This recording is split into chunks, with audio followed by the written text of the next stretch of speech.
every minute with the fever dreams. I push a mind to a limit where it needs to feed. I work blind, got vision I don't need to see. I'm picking mind over matter, I believe in me. I need to find more hours in the day to breathe. Need to find more power in the way I be. And when my mind turns sour with the painful scenes, I need to scream out loud, I can't stop me. I wanna be the greatest like Rocky. You know I leave them all hating like a hobby. I'm out here making moves like a lobby. And if you ain't with me, it's your loss. See, I got my mind on the facts, I'm a python, grab what I like real fast. Took until I have everything I attack, everything that I lack, everything that I want, and I see, matter of fact.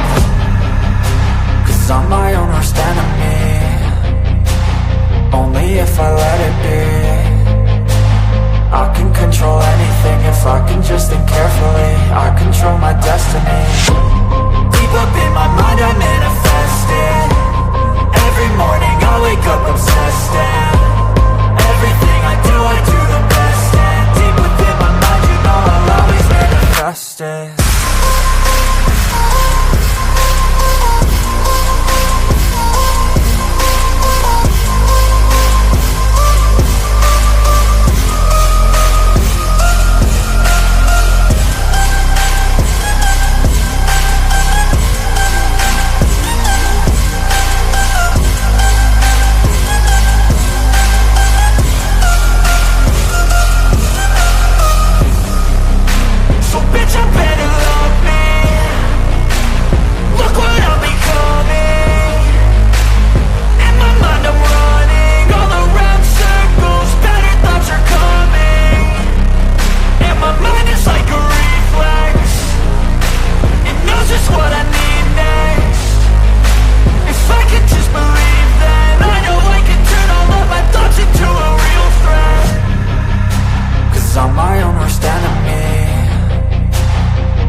Hello and welcome to my Mind Over Your Matter. My name is Rick, and what a day today!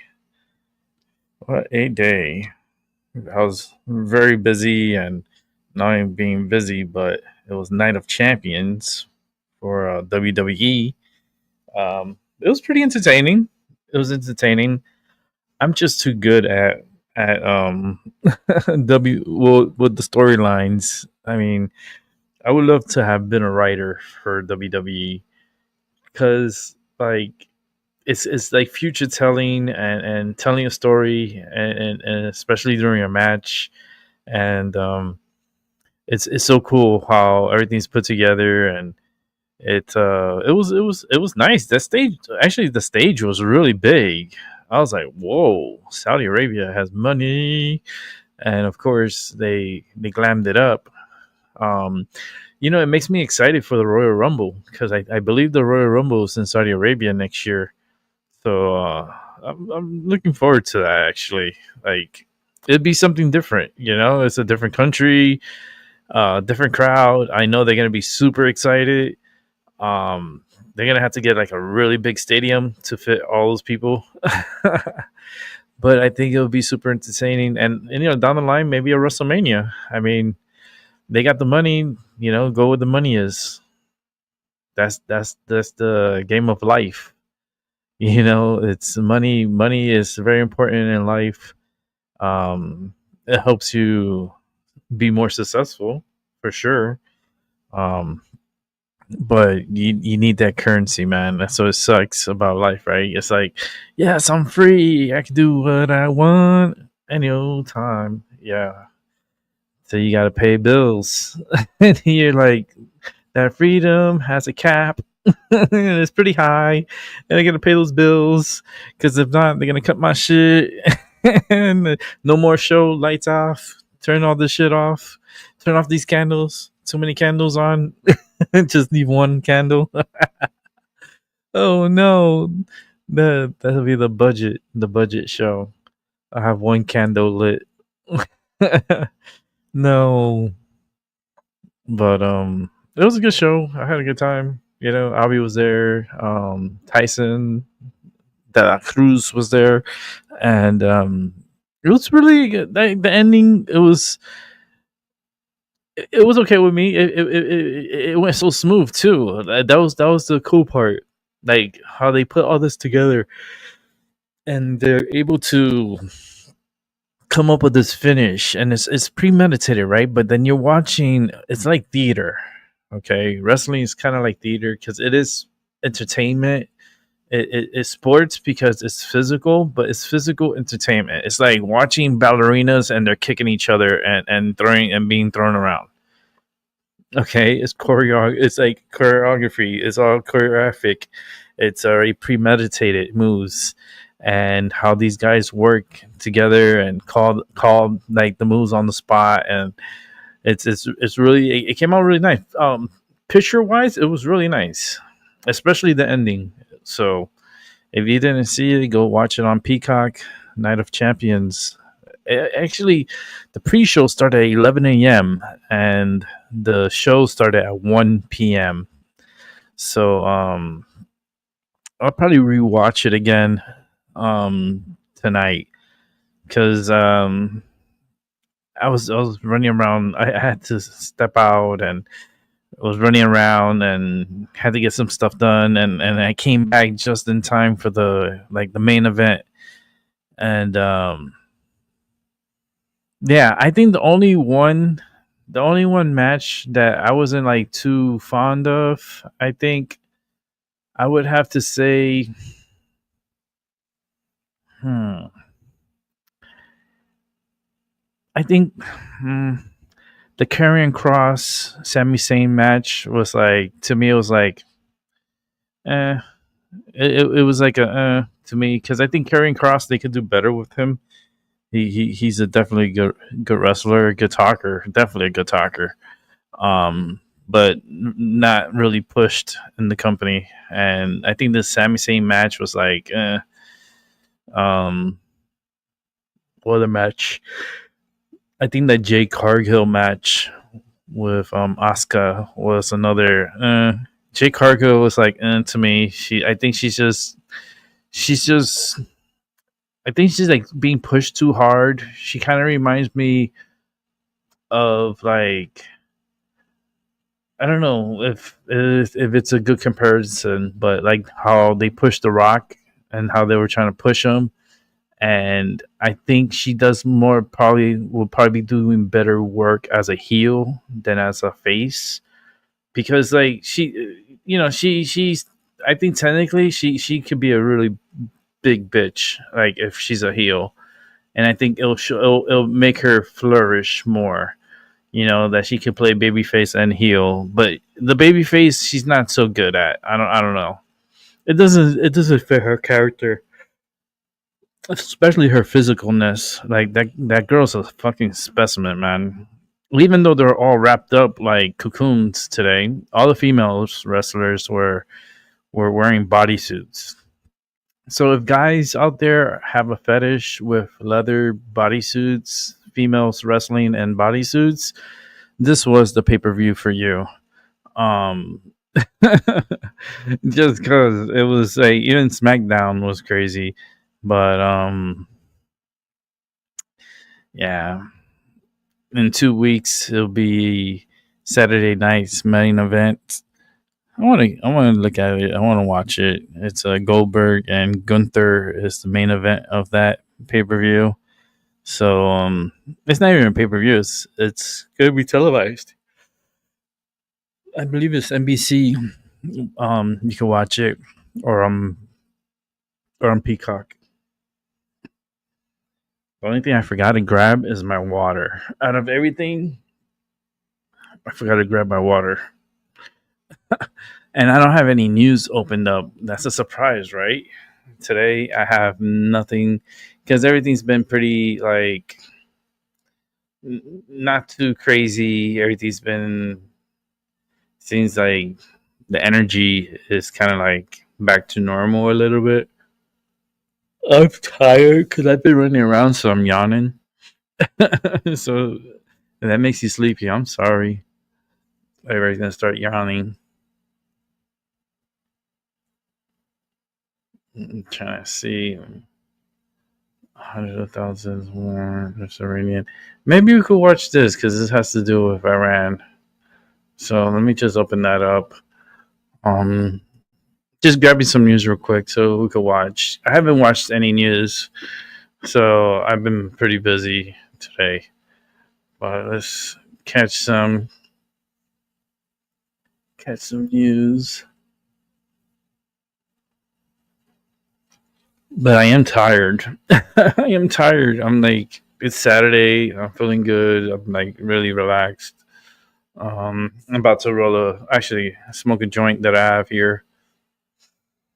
It smells so good. I'm gonna light that up in a little bit. Oh goodness gracious. Um,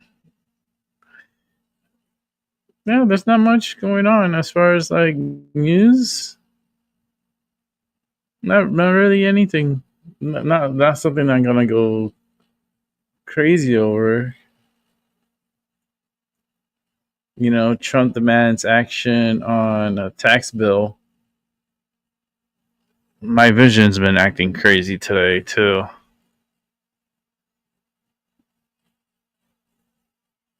No one goes on vacation until it's done. We're gonna watch that too.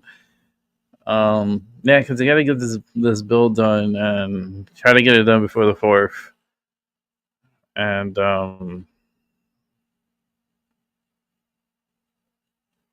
let's see. I don't care about this guy, that Zoran guy, the potential mayor, which he should be deported. I don't like his views. I don't like what he's about.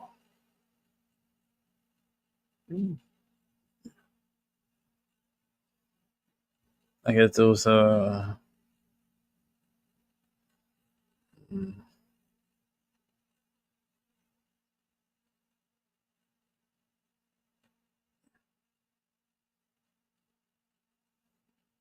there's just a lot of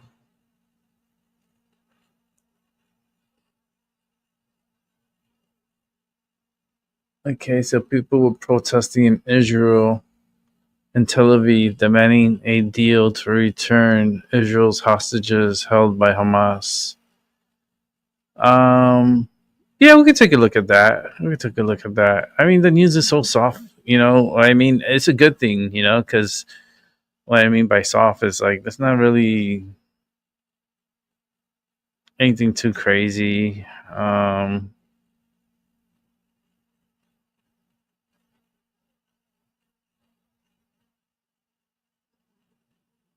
It says graphic content. Well, my channel is. Give me 1 second. Let me see what it is before I make sure there's no graphic. I mean, it's blurred out, so nah, it's just dead bodies. I don't think we want to see that. Nah, I don't think I want to put this on here. Oh, that was nice trying, but nah, I don't like that. You know, they're dead and they're just putting their bodies on camera. That's like, to me, I feel like, mm, uh, okay, watch this one. It's an older video about the Everglades with the alligator Alcatraz, which I think is this just would be pretty good to because people are protesting out there, and we'll see 2 news cycles of it. I didn't have this ready. I was running a little bit behind. Like I said, I was doing some stuff, and now I'm trying to figure this out here.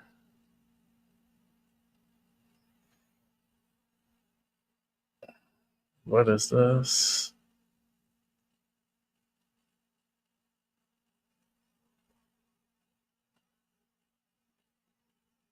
Maybe we could watch this because it's about marijuana, and my show is about marijuana. So not really about it, but I just smoke it. I smoke my medicine. So okay, let me get it all set up. You know, when you're doing it live, it's not as clean as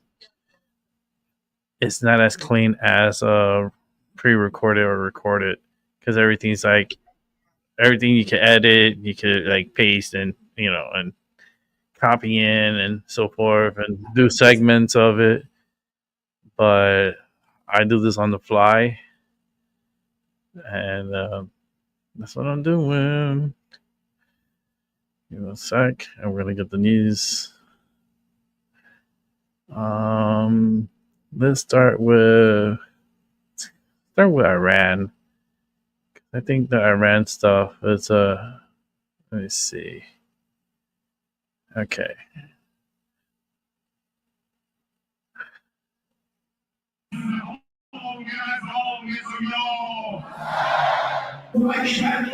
آمریکا بدون تا ما هستیم دستتون به آقامون نمیرسه آرزوتون رو به گور میبرید دونه بچه های ایران شیعه های ایران فدایی به ترامپ خونخوار میفهمونیم که عددی نیست هر غلطی که دلش میخواد میکنه اما ملت ما بیدی نیست که به این بادها بخواد بلرزه یه غلطی میکنه برای خودش اما نمیدونه چه میگه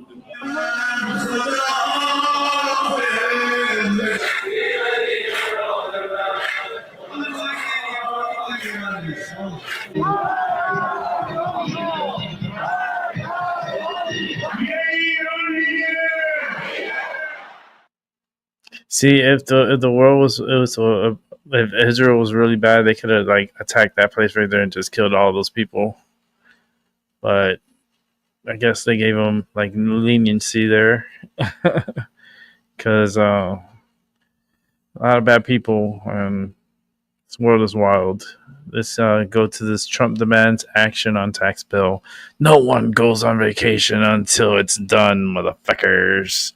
So kiss your vacations, your plans, whatever plans you had. You're screwed because you got to go to work before you go to vacation, and you got to pass a bill. And if you don't, we're all going to be screwed. And we have no one but to blame but these Democrats and a couple of Republicans that are kind of like iffy Republicans. But let's see what they say.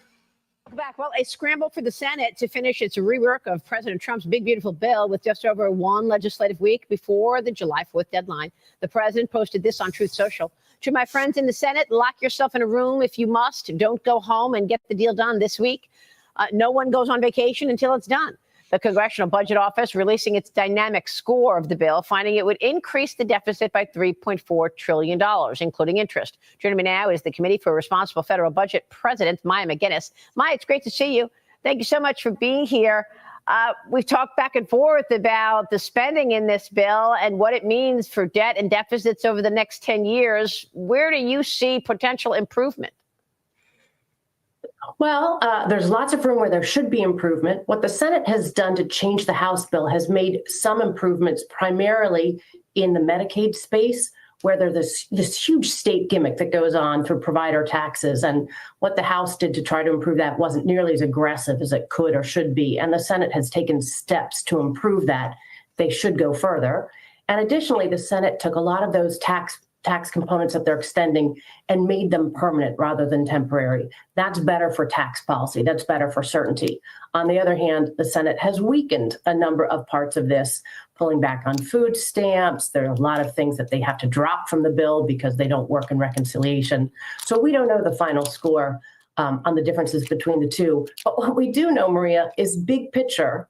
This bill would still add well over $3 trillion in new borrowing, and far more if the additional pieces that would expire were made permanent.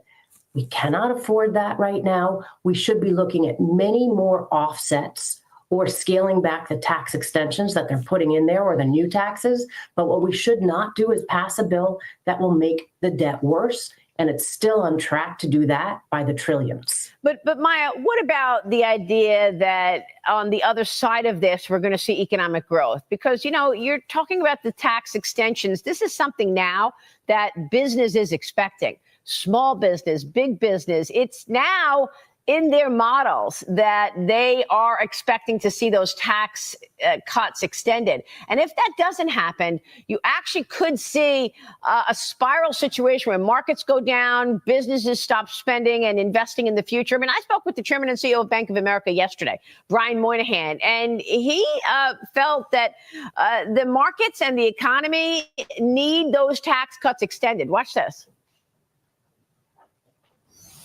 Is this a front center issue?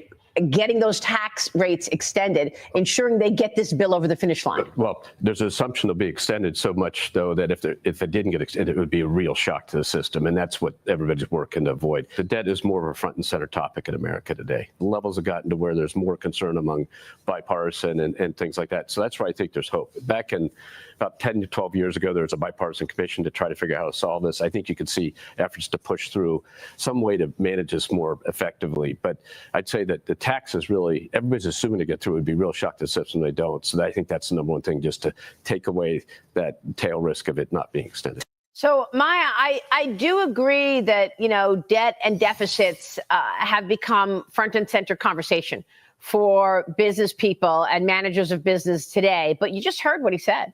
You know, he's expecting these tax cuts to get extended, and it'll be a shock to the system if they don't. Your reaction? Well, exactly. The trick here is we have to balance our growth policies and our fiscal policies, which are, in turn, growth policies, more focused on the long term. So sometimes fiscal policies can take a hit on short-term growth, but really necessary for long-term growth. But what, and I watched that interview, it was very important, very good. I think what's really important to remember is that the most important pro-growth tax cuts are already permanent.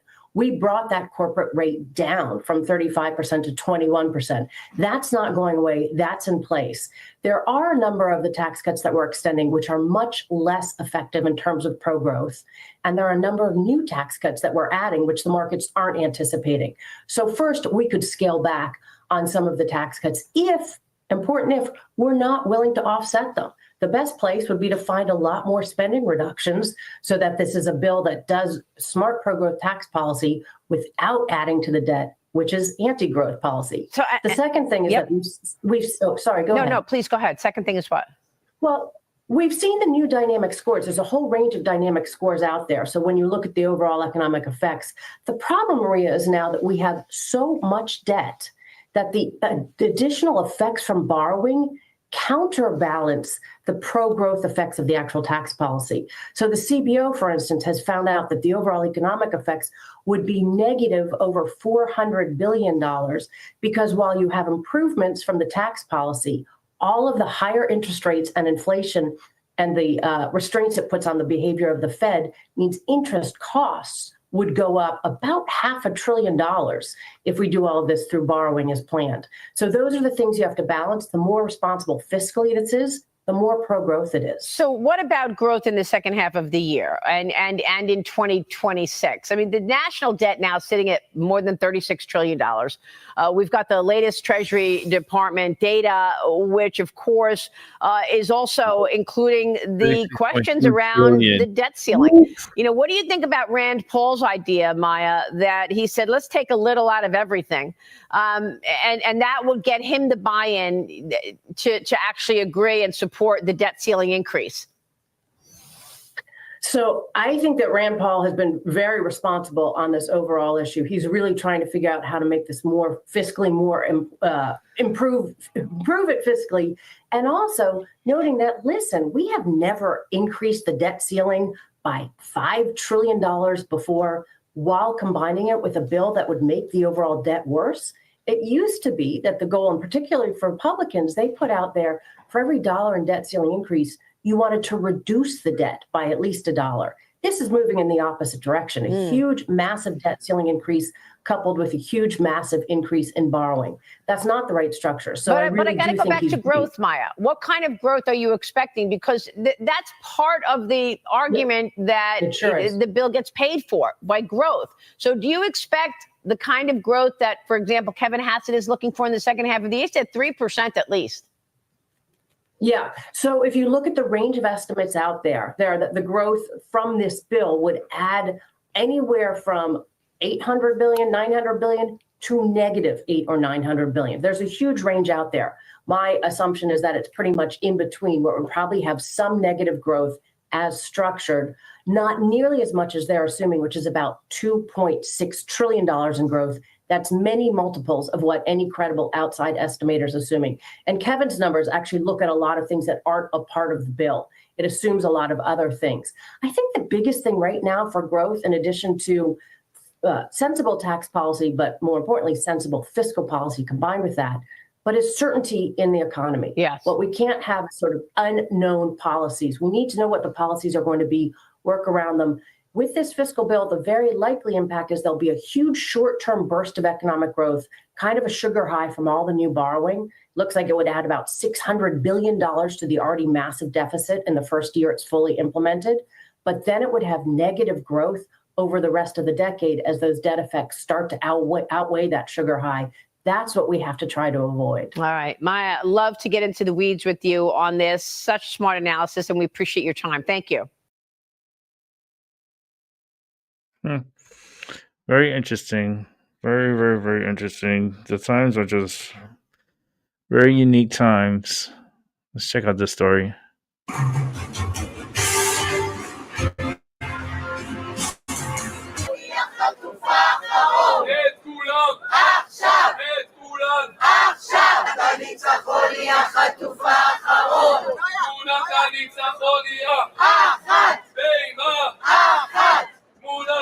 I believe and I feel that now it's the momentum. Now we have the opportunity to finish the war in Gaza and to bring Nimrod, my son, and the whole of the hostages that are still in hell of Gaza. After we finish the war with Iran, we deal with Hezbollah. There is no threats and nothing is happening in Gaza. It's only a risk of the hostages and our soldiers. So it's the time. The majority of the population demand to finish the war and bring all the hostages back home. And I believe now it's safe for our Prime Minister, Benjamin Netanyahu, to do the right thing, to save lives, to bring them all back home.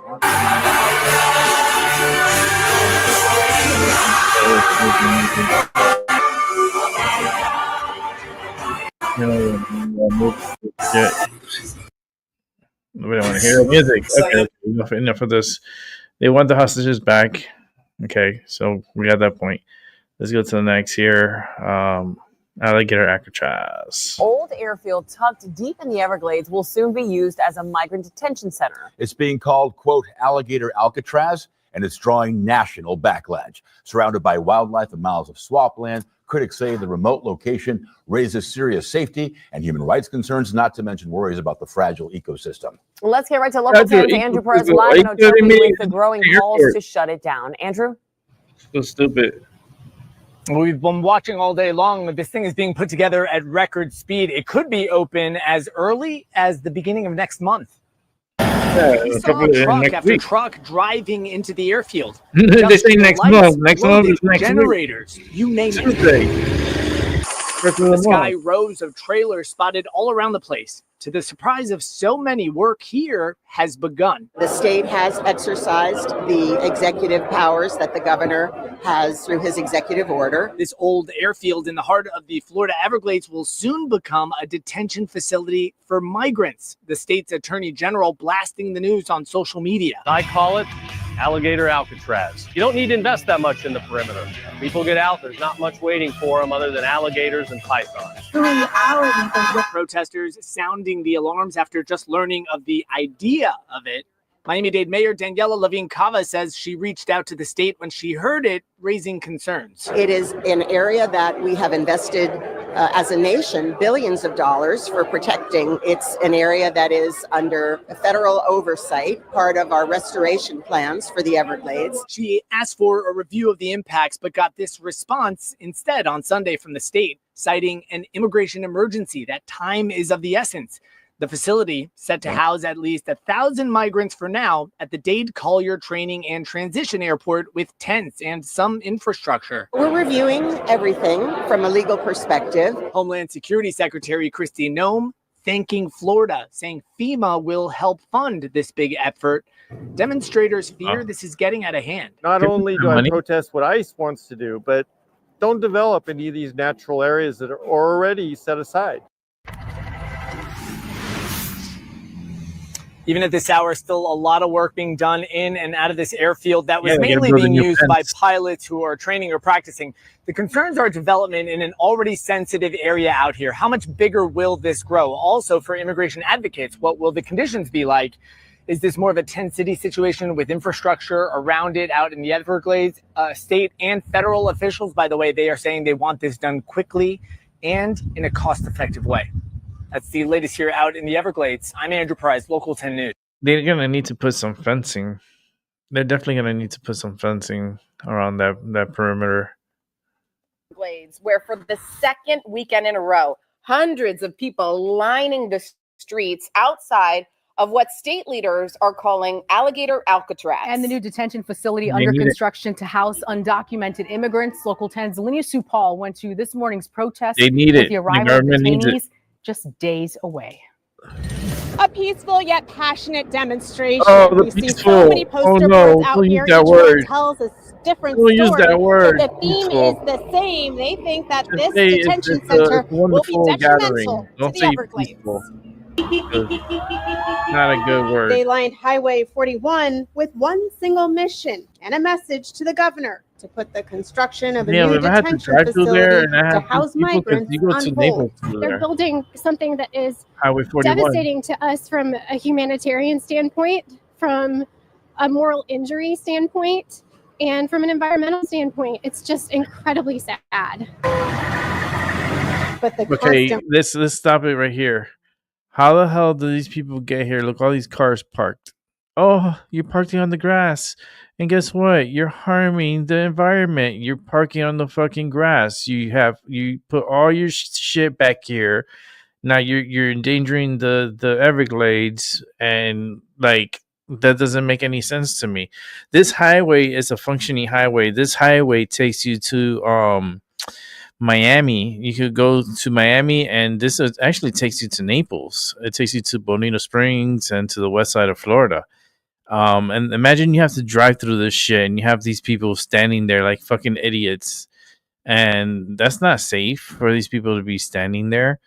And the fact that they have all these cars parked there all along the side of this highway proves that these people are all full of fucking shit. Like, nobody points that out, right? Okay. You talking about the environment. I'm here to protest about the environment and whatever, and like, dude, you serious? How the fuck did you get there? Because to get there is about 30 something miles. Like, it's a total of 47 miles to get to the place. Actually, like 40 something miles. Like, these people had to drive there and then park all along the side, and it doesn't make any fucking sense, man. It don't make sense, and I hope they continue building it, and they need to do a faster, more sturdier job, because it's hurricane season, and temporary housing is not going to work for a temporary basis as far as trying to bring in thousands and thousands of people into an area where it has high potential for hurricanes. It should have been like they should have a more sturdier, more well constructed facility to house these individuals, and they could have done it. It's just they're trying to rush this to get these people out because look where you create all this crazy protest. Protect the environment for the Everglades. Like, okay, so where's your car, lady? You with the black top right there, standing with that sign. Where's your car? And the dude next to you, yo, where's your car? Like, parked on the grass on the Everglades. So now you're contaminating the Everglades because your cars throws out deposits. It throws oil, and it has depending on your car, you probably have one of these fucked up cars, or if you have okay car, you're still dropping, like you're standing on the grass. You're on the freaking Everglades. You know, it's a difference if you're on the road, but you're on the grass. And you know, how many wildlife did you just killed by parking your vehicle on the side of the road? Yeah, not smart. A rumbling of trucks passing by shows the project has no signs of slowing down. Some worry what could be at stake. He claims that this is not going to hurt the environment, but the Everglades is a sacred space. And where you park, lady? To the indigenous folks. Look where the police is parked. And I'm out here to support. Look. Oh man, it went to the next segment. You got to be on the team if you want to get the deportation mission done. Governor Ron DeSantis was on the ground Friday morning, giving Fox and Friends a tour. This is going to be a place where, as DHS has said, I did a video on this. With space. You go back and watch it. Illegals can be processed, and then they can be deported right from here. And so this is going to be able to have thousands of illegals, and it's going to increase the ability to do deportation. The structure will include temporary AC units, bathrooms, and showers. More than 3,000 undocumented immigrants can be processed on site. We do need reform. What we're doing right now is criminal, in my opinion. Yeah, I think they're going to do what they want to do, regardless of how many people speak out, how angry and loud people become. They're very determined to carry. Look at this! Look at this! Look at this! Oh man, this is a great picture, right? You have all these little protesters, and they're all standing on the grass, killing their environment, doing damage to the environment. Yeah, nobody talks about that, right? They care so much about the environment that they're not even realizing that they're harming the fucking environment. Oh, Lord, help me, please. Look, the train of truth has come to me. The train of truth. Always on time. Thank you. Carry out this plan. Environmental groups filed federal lawsuits on Friday. They argue that the state didn't go far enough to determine the environmental impact. However, they want to halt construction. Some say it's too late. Reporting from the Everglades, it's too late. Paul, they got remember, this comes from the president. Controversial new detention center in. So that comes from the president. That's a presidential mandate. They already have the money already set up for that, and they're going straight forward for it. Of course, you may have a judge that are probably going to try to slow it down, but they already said at the Supreme Court that the lower judges can't really interfere with the presidential, because he is the commander in chief. He is the one that's running the country, and it is what it is. And let's see. I'm just concerned about hurricanes. You know, I just, yes, they're building this as a temporary facility, but it's Florida. It's hurricane season. I don't know if that's a good idea. I'm just saying, I would have built up a more temporary facility. Yes, it's gonna take time to do it, but if you do it right, it will last long. You know what I mean? You look at the long game, not the short game. They're looking at the short game, not the long game.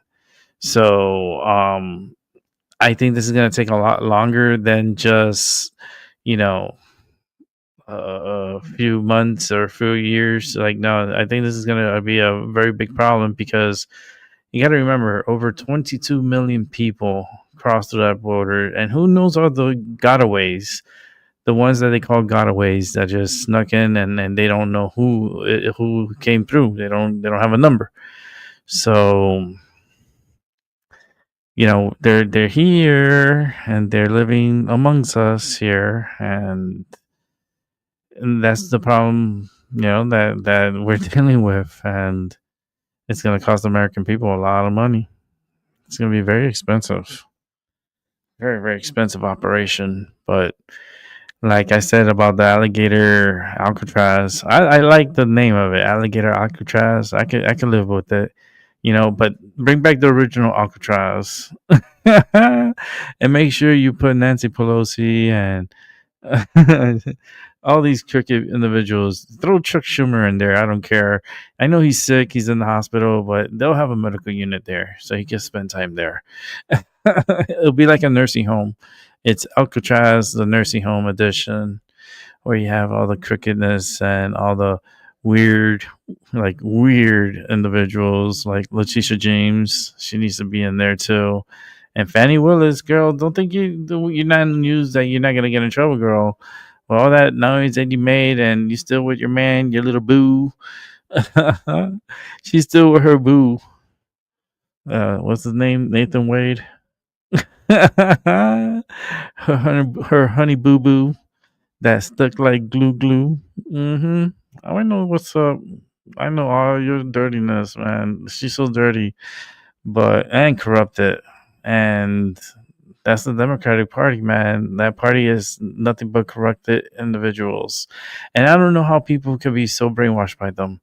I don't, you know, there should be a study on this. I'm pretty sure there's someone out there at a university that is doing a study on what's going on, like with the Democrats and the Republicans, and you know, and showing how the progression of craziness the Democrats have gone, and how righteous and like hope and like from the Republican Party, it's like you have that feeling like, holy shit, we could actually make this happen. But the Democrat side, it's like they want to stab you in the fucking back and take your fucking liver. Like they don't care. They just want to gut you like a fish, and that's it. Like not a cool party to me. Not cool. But they're feisty, they're loud, they're proud, and they're gonna fight all the way to the end. Yeah. Good luck with that shit. Good luck with the losing. That's what Trump was saying. Like, if Trump be watching me, he'd be like, I love this kid. I love this guy. Who is this guy? Who's this guy? Rick. Okay. Send him to the White House. I want to speak to him. Hell yeah. I'll be like, hell yeah. I'll go in a heartbeat. I was like, don't worry about the transportation.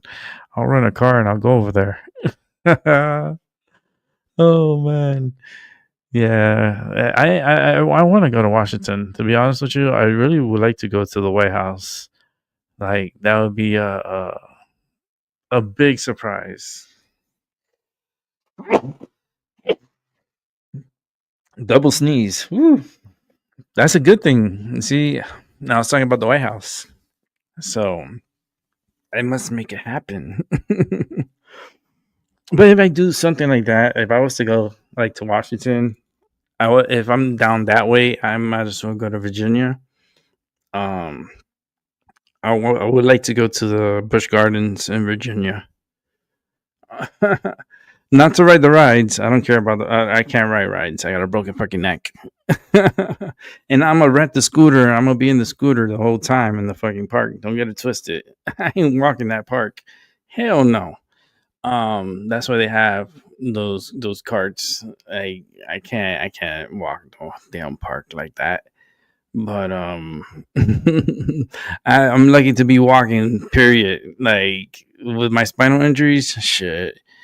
But I would like to see the Virginia Busch Gardens because it's themed like a European theme, and I've never been to that park. Never. I've been to the one in Tampa, Florida, many times. Many times. Not recently because I've been living up here in the Northeast for over 12 years now. It's I haven't been down there. I haven't seen like the progression of the parks or anything like that. I know Orlando opened the Epic Universe, and Disney is garbage. Disney is garbage. I wouldn't want to go to that park. I'm like, I may have to go to that park, to be honest with you. I may have to go. It's not because of, for me, it's because of my niece. Because my niece is going to want to go, and then if I'm there, we're going to have to go. But I it's the happiest place on earth, right? I got so much to say about Disney, but I'm trying to keep my peace, and YouTube's not gonna like me. Because I can feel like what they've done is disgusting. But Epic Universe is a cool park. I really want to like get the motorized cart and just go around the whole park and check it out. Like that part, I'm really interested in going. I'm not 100% sure, but maybe this year I may go to Florida. But it's not 100% sure yet. Health wise, I have to monitor everything, and I can't just get on a plane and go. I can't do that. I have to get cleared by my doctors to be able to fly. Yep. Like the driving is like if the driving with breaks, like taking breaks and stuff, I could manage a few hours at a time driving, but I have to take a break. I have to pull off and walk around and move around, and my back and and my neck too. It's just like it's a mess. Trust me, I go through a fucking mission just to go places. Because my body is just never comfortable. Even at night, it's just my bed is. I feel like my bed is my enemy.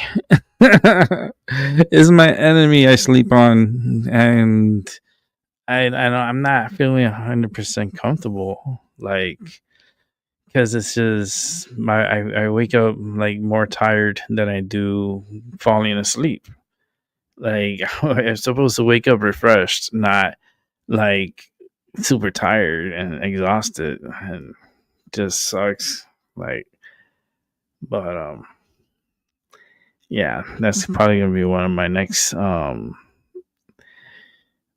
big purchase will probably be I have the base, but another mattress, a better one, because I have a Tempur-Pedic bed.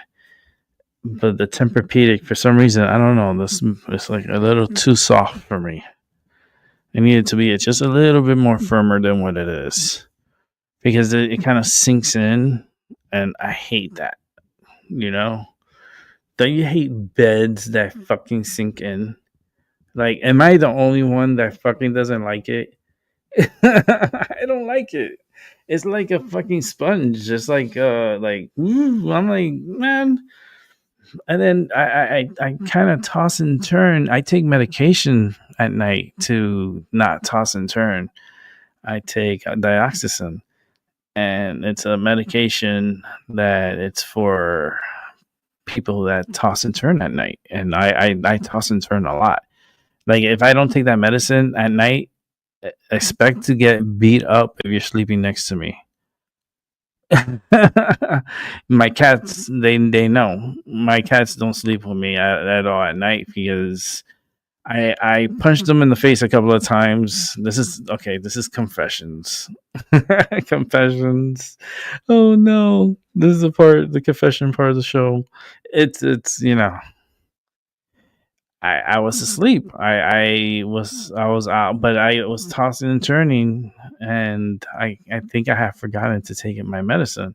So I was just like going back and forth, and then the next thing you know, I turned, but I turned like a punch, because I'm facing upwards, so I'm coming this way, so I'm turning because I sleep on my side, so I'm coming from one side to the other. So when I come over this way, my cat is like right here, and I didn't know. So when I came like this, I went boom, meow, and the cat went running, and I felt so bad. I woke up, I checked on her, and she was okay, and I was like, oh my goodness, like you gotta be careful on me. I was just trying to warn the cat, Now she learned her lesson after that. She does not like she'll come and she'll snuggle up with me to like put me to sleep, because she'll lay and she'll back her butt up to me, and then she'll lay down next to me, and then she's like letting me know she's there, and then she's like pretty much putting me to sleep. And then when she knows that I'm falling asleep and I'm going to sleep already, she leaves. She leaves. She's like, fuck this shit. I learned my fucking lesson. This motherfucker punches me at night. and I connect. I don't know how and I'm asleep. So I don't, the only thing I hear the cat. I'm like, oh shit. I punched her in the face. I like Mike Tyson'd her. She got Mike Tyson. Oh no. Oh no. Imagine that on camera. Oh my god. That I would have been racking up millions of views by now if I had a video of that. Because that would have been like fucking priceless. Because that I would never forget that moment. Like when I hit her, I didn't see her, and I was turning over, and she just got on the bed, and she like, oh no, like the cat is down. The cat is down. It's like I punched the cat off the bed. Like she went flying. She like I would love to see the video of that cat goes like it was like, oh no, yeah. But poor cat. But I have to take medicine to help me toss from tossing and turning. It's called dioxazine. It's a medication I gotta take. And I take it every night. It's right here. I take it every night. I have to take 2 tablets by mouth.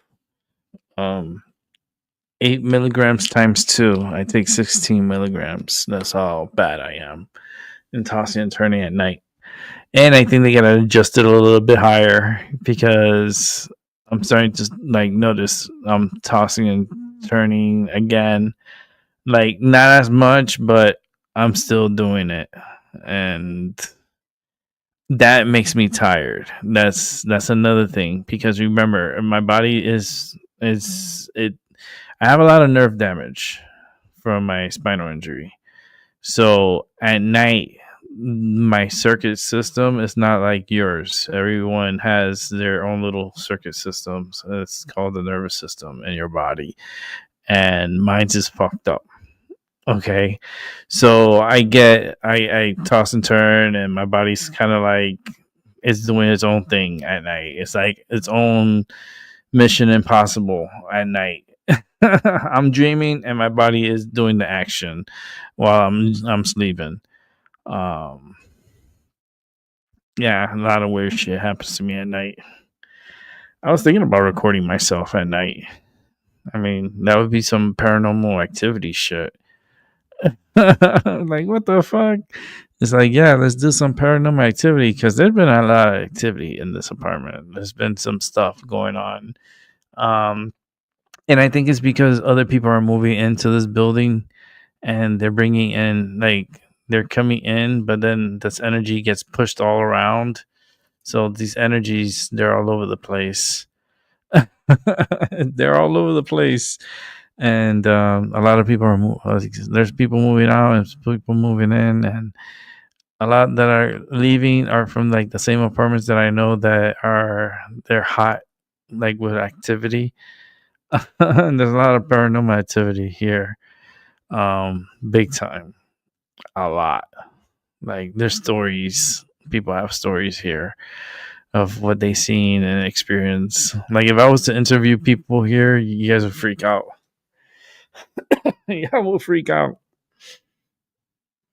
Yeah, but like, holy shit, for real? It's like I have to put cameras up there. This will turn into from news to freaking like paranormal activity, which I don't mind. I've done investigations before. Let's turn paranormal because I that's what I used to do. I have all my equipment here. I'm an energy reader. So the paranormal, it's like it's very interesting for sure.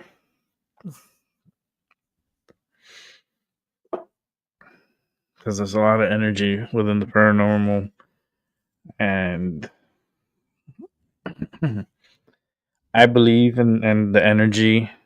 I believe like energy is always all around us, and like people's spirits and the energy spirit lingers here. It does linger, and you keep them under control. Like I keep my spirits here under control. They know like y'all shall not pass. Like it's like Lord of the Rings. I have my little one. It's like y'all shall not pass. Like I don't mind them here. It's just respect. That's all. I have my spirits under. I got them tamed. I got them like yo. I'm the boss. Y'all don't come over here acting crazy because I'm not playing that shit. I'm not playing that shit. The spirits are like, damn, man. Okay, I could come chill. You smoke? I'll say, hell yeah, I smoke every fucking day. So you could come pass by. I'm pretty sure they'll love to see you on the camera. They'll freak out. That's fine. You can let them freak out. But my last apartment that I had upstairs, that shit had paranormal activity. Oh Lord, I put it on film. I have it on my channel. I have a video under my shorts. Like under my shorts. That's funny. Under my shorts. Don't look under my shorts. No, my shorts. YouTube. Oh, okay. Oh, look under my shorts. Oh, that was funny. Yeah, on YouTube, I have a orb. The orb. Oh man, that orb was huge. Those orbs were freaking. Every time I see it, I watch it. It just brings me back memory to when I record it. It's just the feeling, and like I got scratched because I felt the scratch. Like it was just weird. It was just weird. The energy. It was like super, like not poltergeist. It wasn't like poltergeist or anything like that. Not yet. I don't believe. And there's someone living there right now. So like I haven't heard anything yet. I don't even think she notices. Because I'm really sensitive. I'm real sensitive to energy, and I pick up stuff. Like I can let you know if I go to an investigation and I go into a place, like I can let you know like how the energy is feeling and like what's going on there, and like I start picking up energy. I was thinking about like volunteering. Like my therapist, my physical therapist, she was telling me she's the aquatic therapist. She was telling me I should join. I should volunteer. She told me I should volunteer and do something like volunteering wise. So I was like, okay, like what can I freaking do that's voluntarily wise that I could be useful for? Well, there is a society up here. It's a New England paranormal society that's up here, and I believe they're here in Connecticut. And I know if I will walk in there and show them and tell them my like what I'm capable of, I am sure they wouldn't mind me volunteering my services and taking me to an investigation and like dealing with the paranormal. And then I can put it on YouTube. And then you guys could watch. Oh, that would be crazy, man. I'd be like, oh shit, this is like Ghost Investors, but it's the Rick edition. It's like, yeah, up here at the Northeast, there's a lot of haunted places. Like a lot. Where do you think the Annabelle is at? Where do you think the doll Annabelle is? That's here in Connecticut. I live like 35 minutes away from that doll. Like Annabelle, like she lives here. She lives here in Connecticut, and a lot of like movies, like The Conjuring, and a lot of those movies that they have, like they come up with, is all based out of Connecticut and stories of what happened here in Connecticut, like true stories too. And there's a lot of haunted houses out here. I've been into a couple of them before, and I told my cousin one time he took me like apartment hunting because he wanted to find an apartment for him and his family, and we went to was one apartment, and already I had like goosebumps. I had like weird feelings. I was like, nope, this is not the apartment. Nope. Something happened here. I told him just like that. I was like, something happened here. Energy is way too high, and I'm not feeling comfortable here at all. It's like, damn, you for real? I was like, for real. Like, it's not good. He's like, all right, we're out. All right, thanks for showing us the apartment. Like, we're done. Like, I told him, it's like, dude, He's like, no, I believe you. Like, we'll go look at another one. So that's what we did. And then he found one, and it was a better shaped one too, and the energy was a lot better. Oh my god, it was like 100 times better. So yeah, a little story of my paranormal. But I've done so many, like talked about it so much. It's like I need to replay my videos that I've done from the past and bring it to the present. Pick out the like some of the stories, the ones that I've done. It's like I don't even know where they're at because I've done so many shows. So it's like I don't know where exactly it's at. It's like a big time Where's Waldo scavenger hunt type of thing. It's like Carmen San Diego type of shit. Like you really gotta hunt for it and try to find it. But yeah, I've been through a lot of stuff with the paranormal and seen a lot of ghosts. Growing up, I've seen a lot of spirits. I remember in New York, I used to see a lot of spirits. And that little boy, I always remember that little boy. He was wearing a white shirt, blue shorts, holding a ball, and he was asking me if I wanted to play with him. And he was in the fire escape. He was at the fire escape.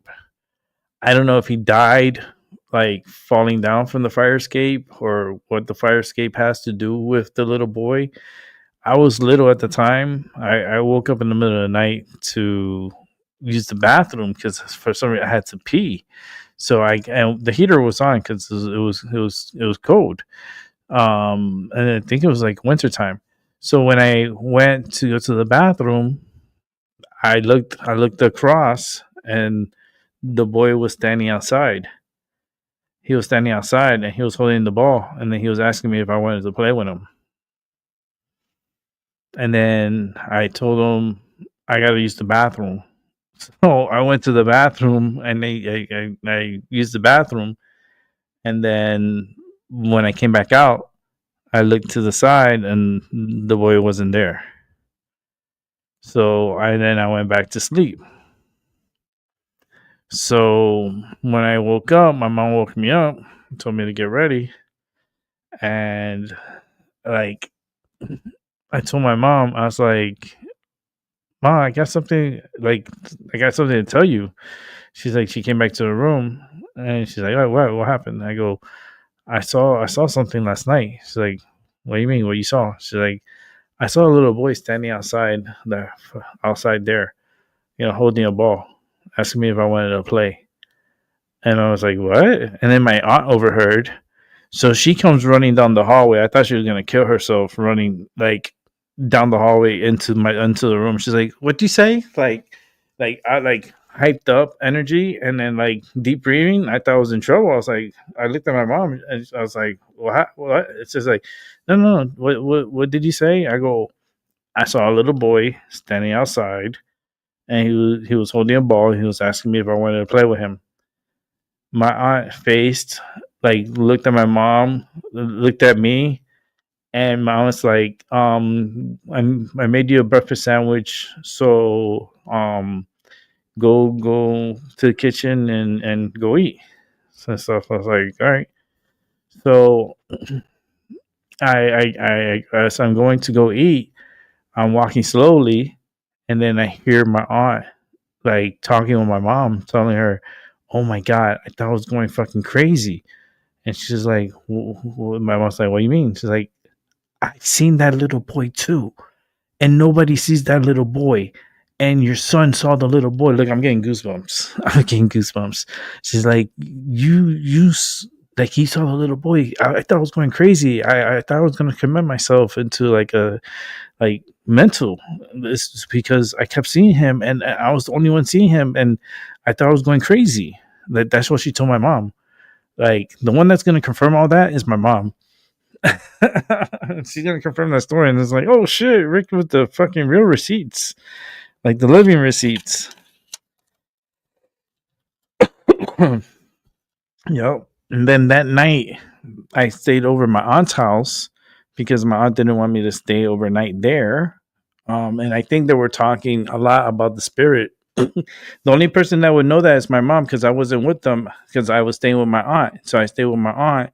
My aunt took me grocery shopping with her and she bought me a box of cereal. Like where we went shopping, it was so weird because it felt like a fucking factory. It was so huge and it was like a BJ's on steroids back in the days. And we're talking about this was in the 80s. Okay. I was a little kid. I was a youngling. I was like, what? 4? About 4 years old, I think. I was young. And then like my when that happened, they sent me to my aunt's, and that night I slept over and I was sleeping and the phone rang in the middle of the night. I think it was like around 3 a.m. or something, like 3 something in the morning. My aunt picks up the phone. She's like, "Hello," and they were like talking like a lot to her. She's like, "Wait, what?" She's like, and then they're like, "Okay, I'm gonna get ready. I gotta go. Okay, I'm gonna go. I'm going now." So she hangs up, and then I'm looking up. She's like, "I go." Oh, I said, "No, go back to sleep. Go back to sleep." This is a little emergency, but I'll be right back. Okay, just don't worry. Just go back to sleep. It's okay. So I went back to sleep. My aunt did. Then I come to find out later that the apartment where my aunt was and my mom, my sister was at, caught fire and burned that night. The apartment burned down that night. And my sister ended up in the hospital, and some of my family members ended up in the hospital because of it. Um, but they came out all right. Like my sister came out all right. My mom was all right. So, but I always wanted to know that side of the story because there's a lot on that side that I just could actually project to it. I don't know. 'Cause I never asked my mother about the other side, like what happened that day, like that evening, what she was talking to my aunt about that like made the spirit that mad to burn down the apartment. Like, because I always felt like the spirit burned the apartment down because I think they were talking a lot, and the spirit was there and listening, and he got mad. I always felt that, and I still feel like that way today. Hey, Wu-Tang, what's up? I just saw, I just saw you were there. How you doing? Just talking about a little paranormal activity stuff. But I always seen spirits since I was little.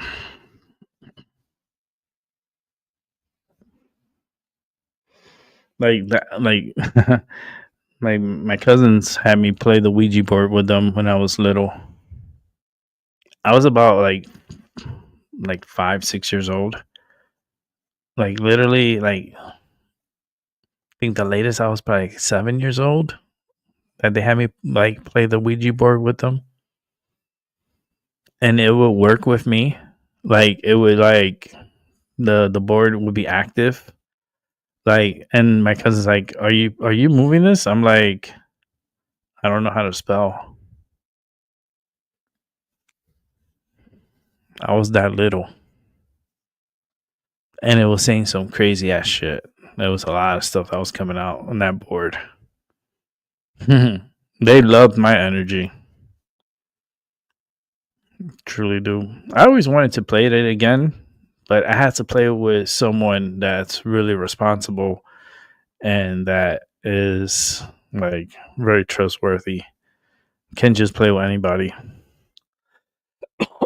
You have to have a form of trust, and you trust each other, and whatever's coming out is coming out. It's not, you're not moving or anything like that. It's you're just using your energy and it's moving itself. And I feel like I want to do it again. It's like a session, but I have to do it with someone responsible. Can't do it with anybody. I gotta protect myself. Wait, this is sounding sexual. Like, no, sexual Ouija, no. You imagine that? There's probably people that do that.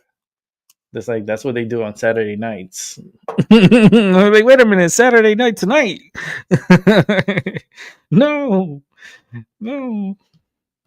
But yeah, there's people that do some weird stuff. You know, they do a lot of rituals and they really go deep. I'm not at that point. I don't do rituals. I don't do any of that. I don't need to. I read too much energy. I'm just a very gifted individual that if someone comes to me, that I could feel the energy and I just let them know things. That's all.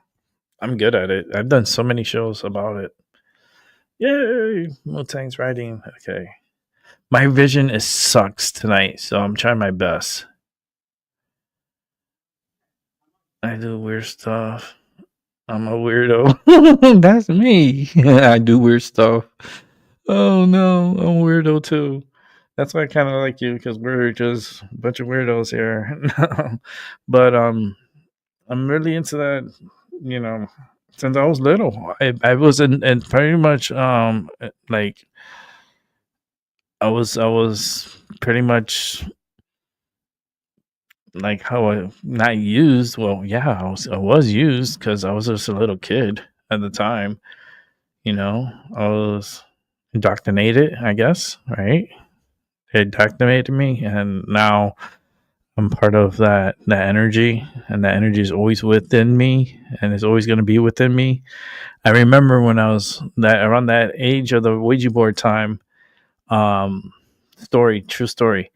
I went to and this was after the incident with the guy at the window, that the spirit was talking to me and warning me about the guy in the window, and someone was trying to break in. It was after that. I did a whole story about that. That's a whole. I'll be here. I might talk about it, but I want to go specifically to this party because it's playing in my head. I remember going to the party and being dropped off there, and like I remember it was a cool kids party.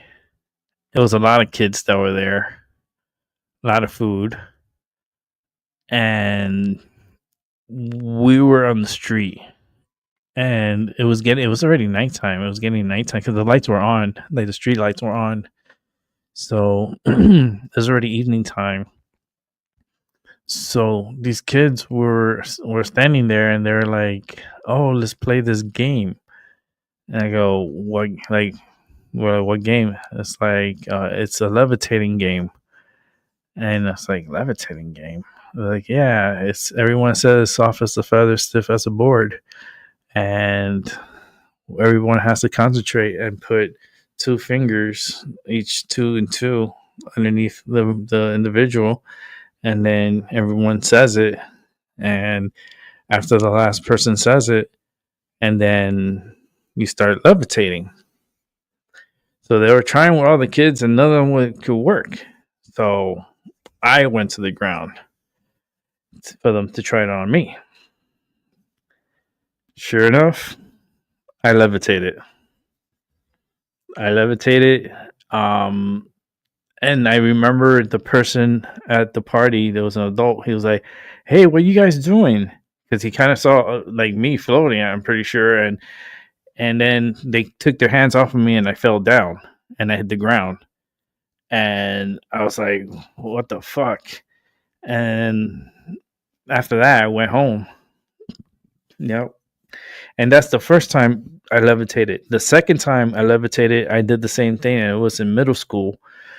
It was in middle school, and I was like, it was in 6th grade. And they were doing the levitating thing again, too. And then I told them, too, I was like, I can levitate. And they're like, what? For real? It's like, yes. So I lay down on the ground. They chant the soft as a feather, stiff as a board. Everybody concentrating. And I'm concentrating. And they levitate me. It's so fucking cool. I mean, I'm pretty sure I could still levitate. I'm pretty sure if they do it, it's like, it was so weird. I just, it's hard to explain it, man. It kind of like, it's like a levitation. Like, have you ever seen the movie Gate?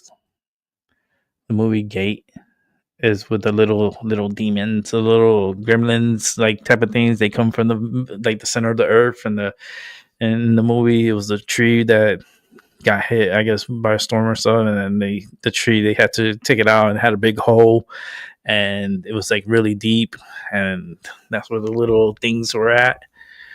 Good movie though. Let me see. We need to get you some magnifying glasses. Oh no, not a magnifying glass. Oh, maybe it worked. Like if I put it like this and I can see it like this and I can read it, maybe that would work. That's a good idea. It'd be like Sherlock Holmes type of thing. But yeah, so I levitated twice in my life. Could a third time happen? I'm pretty sure if I gather, enough people, and not a lot. It has to be like 2 on each side, like 2 like side by side, the head. So someone has to have the head, the 2 sides here. It's gonna be like a total, probably like 6 people. Oh shit, 6, of course. 6. And it has to be the 2 fingers, like zoom it in. The 2 fingers. So you got these 2 here, and you hold them like this, and you hold the person like that, and then you say soft as a feather, stiff as a board, and everyone says it, concentrating. And if the person is like really in tune, then they'll float. They all float. They all float down here. Yeah, it was such a, at the time, when it happened, when I fell, that shit hurt because I landed hard on the floor, and because they took their fingers off of me, and I fell, and I landed hard on the cement because I was pretty high. I was almost like they had me like this. They like, holy shit, type of thing. They were like, it kind of freaked them out too, and I fell, and then we all ran, and then I ended up going home, and yeah, it's just oof. Yeah, beep beep, Richie. That's a good movie. I love that movie. Such a good movie. The original. I like the original. The new one is okay. Because it's the last. I think the last one was a little woke, a little bit, but I don't know. I like the original. I like the original. I'm an original type of guy. But I've had my run-ins with the paranormal.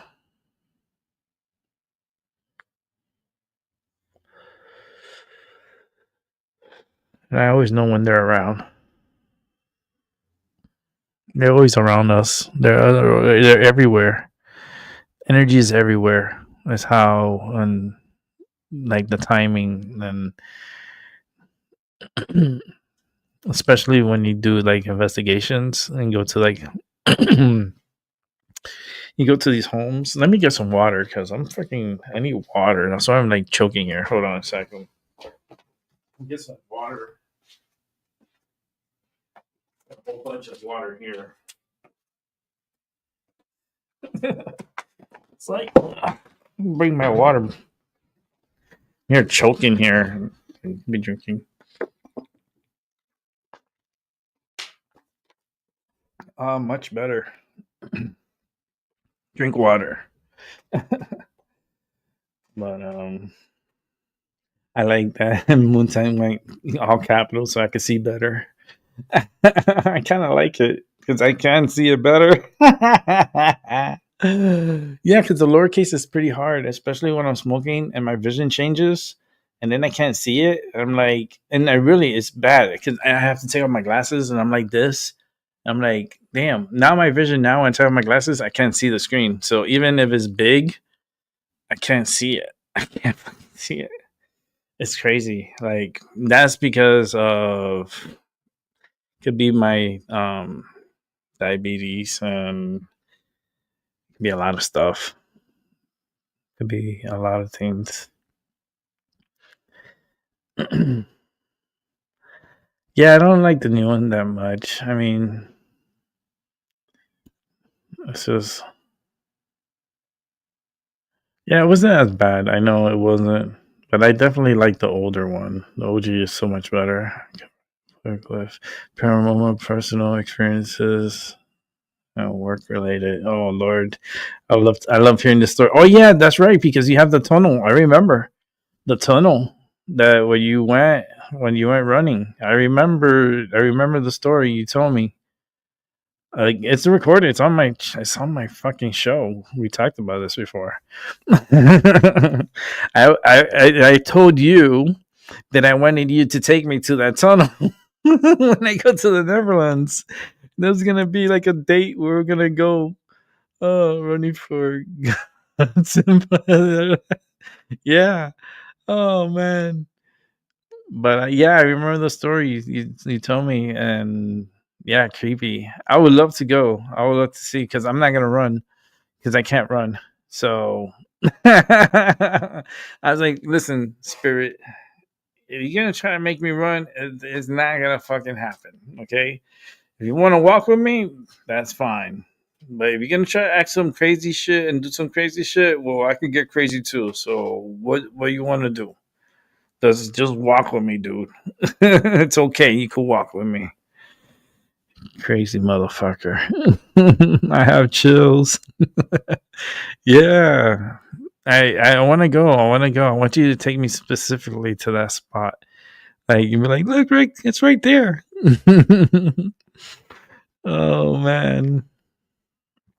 Because there is haunted places like and outside outdoors. Because we have plenty of them here in Connecticut. Plenty of them. There's a town where you can't even go there because they don't even let you go there because of it's so paranormal activity there. There's so highly paranormal activity that the police don't even let you go there. Like they'll stop you. They're like, "Where are you going?" And they're like, "Oh, I'm just looking, going hiking and stuff." They're like, "No, you can't go through here." And it's like a ghost town, and it's haunted. I'm pretty sure it's on YouTube. Everything's on YouTube. You can find everything you want to know about hauntings on YouTube. my orb video has never gotten any traction. Like that video should have gone like it should have gone viral because the way it came at me and the way it zipped away and came back and zipped away again, like that video, I I watch it and it's just it creeps me out. Like it creeps me out. I still get creeped out. Let me see if I can find it. I have it on my channel. I haven't seen it in a while. We're talking about it, so let's we'll look at it.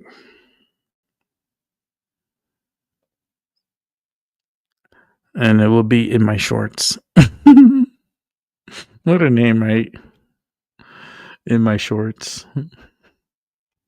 It should be in the bottom. Look, I have beautiful waterfalls. Like if you guys check out my shorts, I have like really relaxing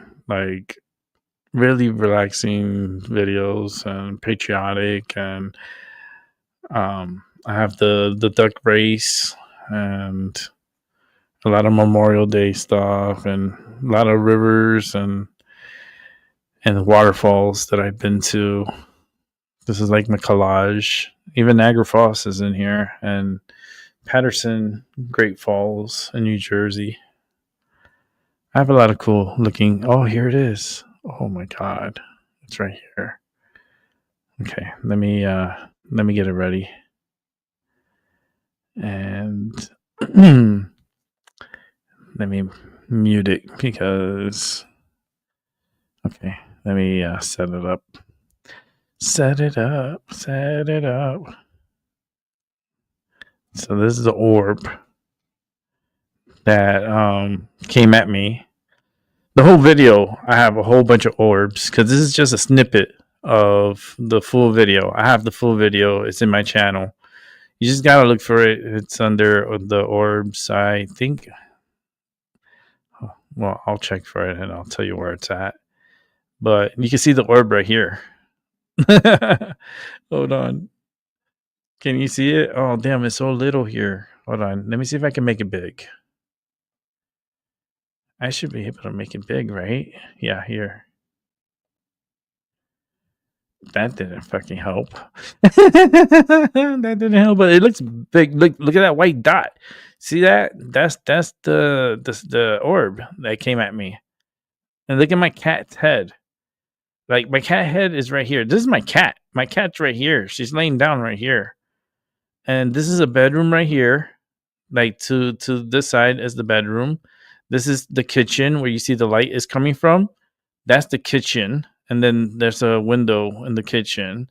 And then this here are closets. All along here is closets. This is the living room and dining room. So this is the dining room area. And then this is the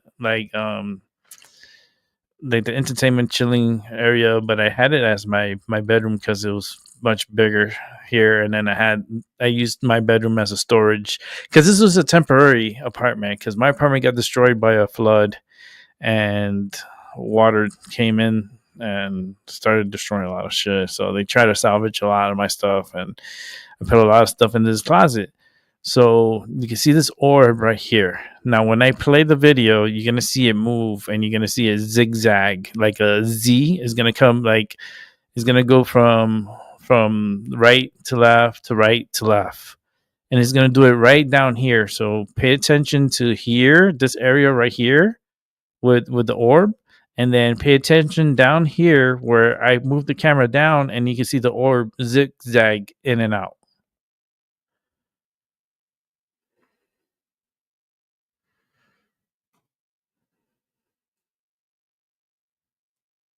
I'm setting it up here.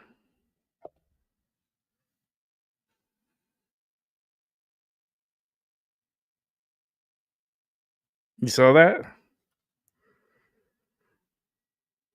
I can't believe this video has not taken off. I cannot believe it. Like, I'm going to talk to Tyson about it. I'm going to talk to Tyson and say, Tyson, can you push this shit for me, man? Look at this. And you're going to tell me that, like, what do you think that is? What do you think that is? I can leave this playing all day. You see in the bottom corner, how it just peekaboo and then it takes off? Like, it comes back, it's like, hey, and then it left. And look at my cat there laying down. She's guarding. Like, there's the orb. And look at the wood floor compared to that white light. Look how bright that light is. It's as bright as the wall. And look, it comes from the door, like, comes out at me. Watch. Yep. Whoa. And it comes back, whoop, and it leaves. It looks like a cotton ball. That's how bright it looks. Here, let me make myself, let me change the video. Maybe, oh no, that looks pretty bad. Oh, but you can still see it. I'm trying to find a better setup. This is not better because it makes it more smaller. But you can see the white, like, you can't even see it when it's little. You can't even tell that even more. Wait a minute. When you see it smaller, you can't even tell. You can like, you're looking at it and you're like, what the fuck? Look. There's the white cotton ball energy orb that comes right into the frame. And what's next to me in the right side is a wall. There's nothing there. So how did this orb, you see how it came out and it popped out? Come on, man. Come on, that's not fucking dust. Dust does not come back and says peekaboo and then leave. Like, get the fuck out of here. Oh no, let me go back. Oh shit, you're running a lot. Damn. Okay. Just ask me. Oh Lord.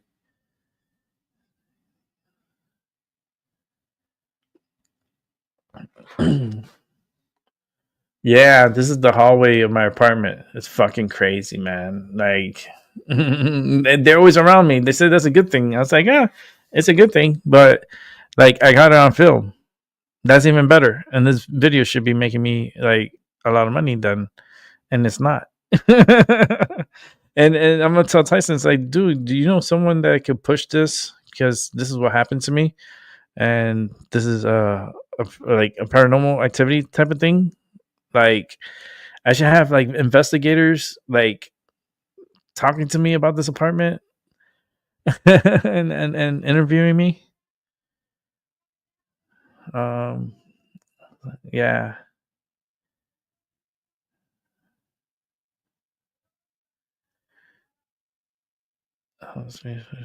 This lazy. Yeah.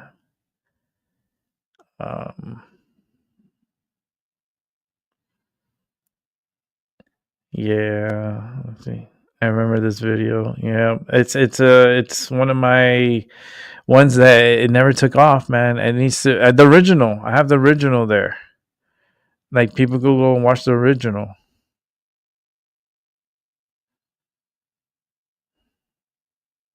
Yeah, Exactly. It is a real orb. It's not just dust. When I get scared, so they put my 90s bad boy music. Oh, so you put like NSYNC and like are you an NSYNC girl or are you Backstreet Boys?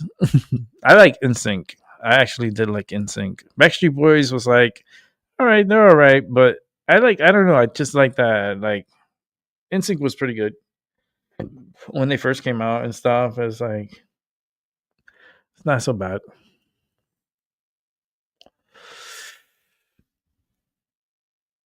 NSYNC, yes. Me and Moontang. Listen, next year I'm coming to you.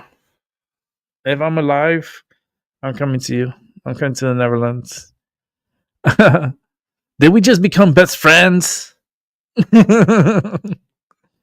Oh, yup.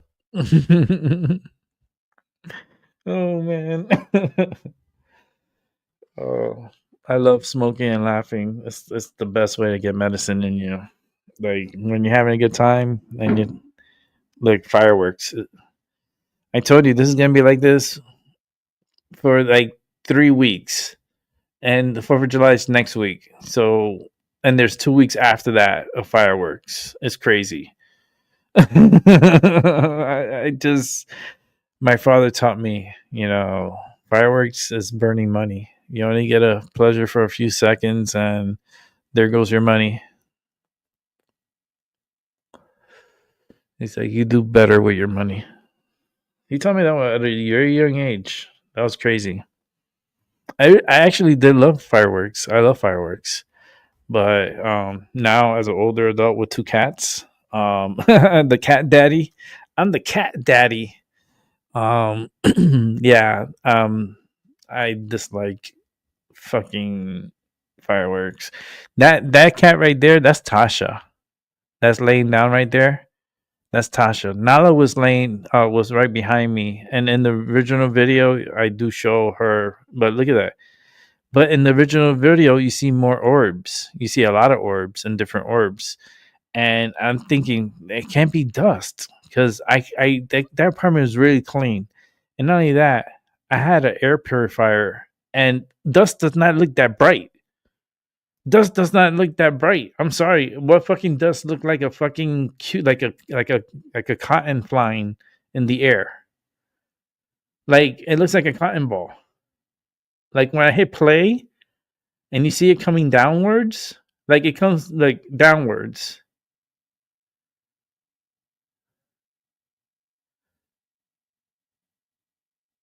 Look at that. Oh, come on, man.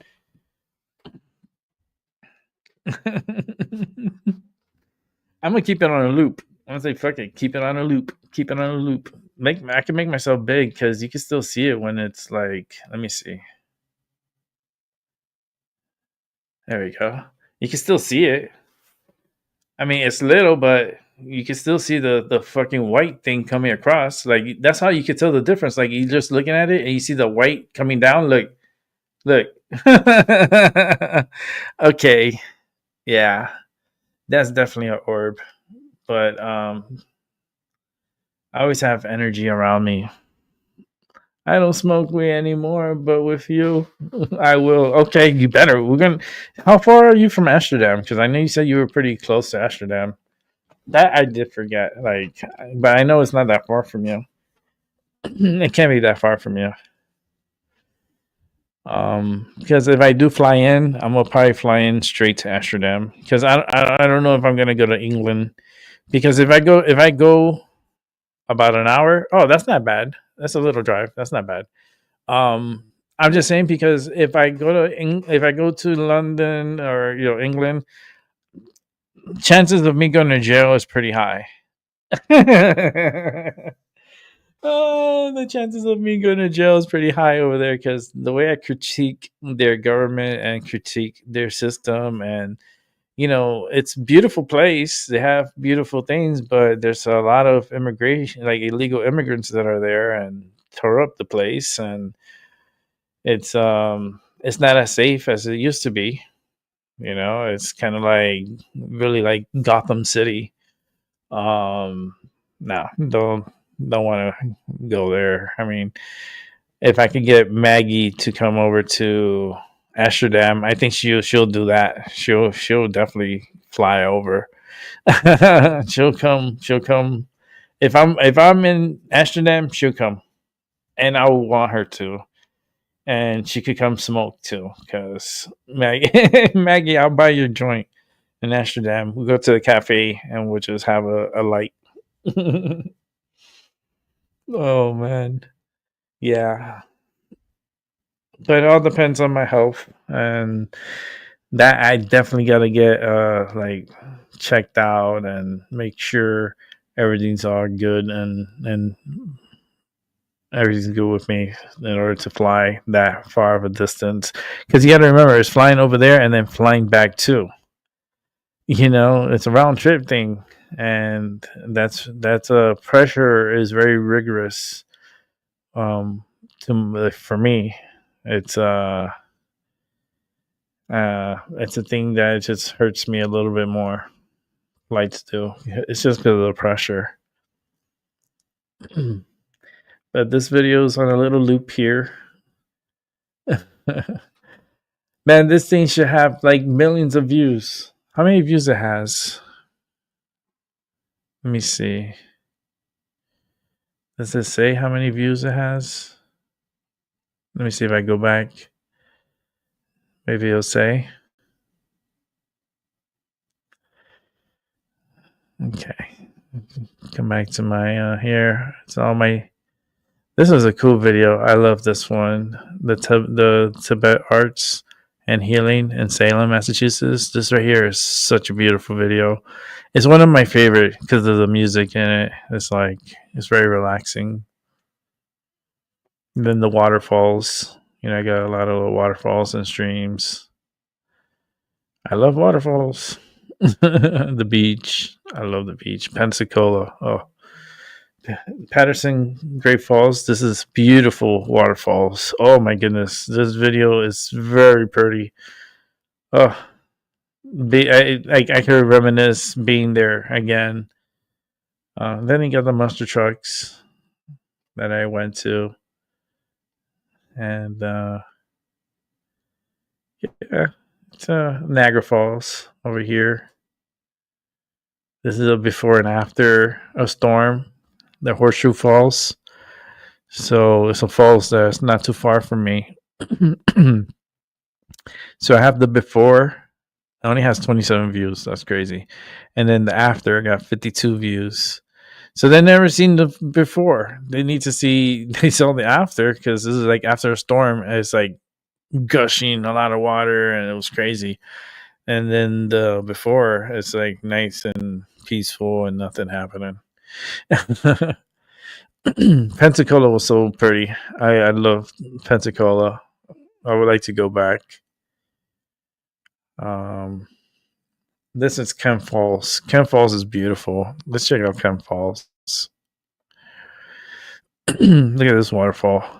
I love this waterfall. Let me see if I can make it big so you guys can see it better.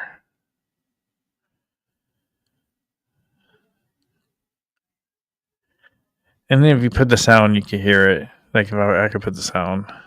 Give me one sec.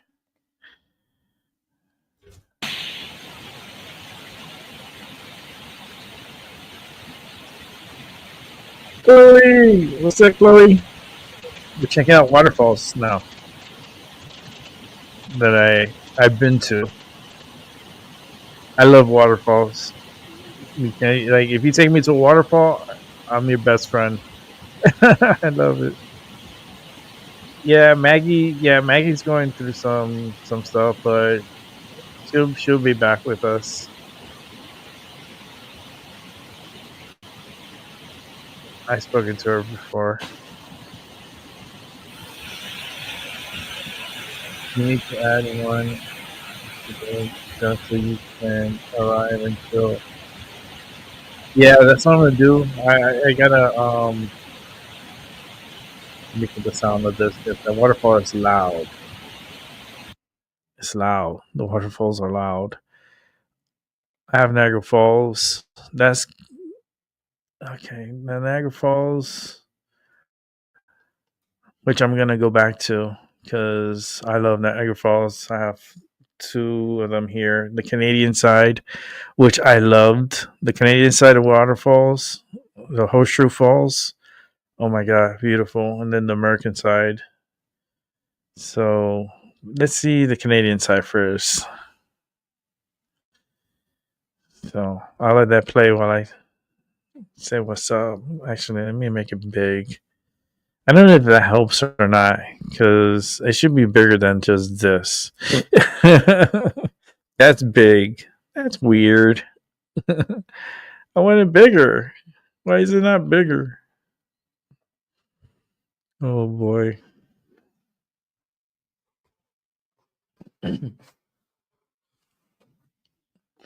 What do you mean? I've only seen fake ones. What you seen fake?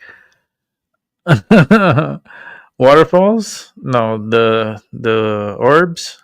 Like the orb, that orb was crazy. I'm gonna go back to it. I'll leave it playing because I would like people to go watch the original video. This is the New York side. I like this one. This is pretty. Hold on.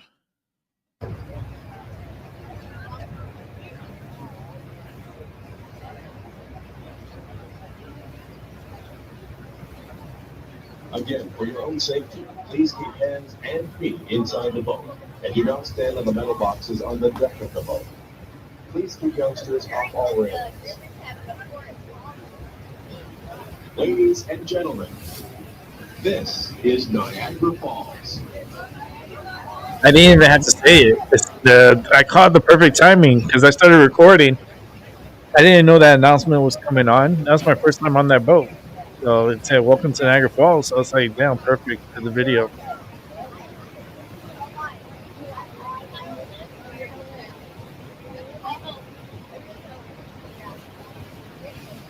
Okay.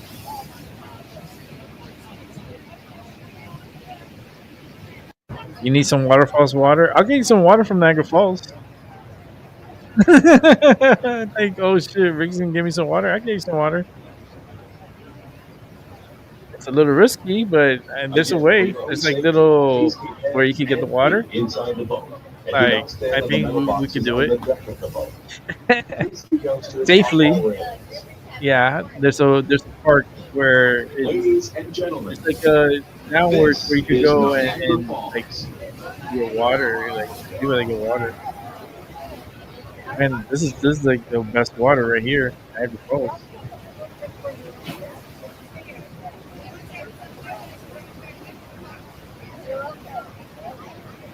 I'll have to put it in a jar.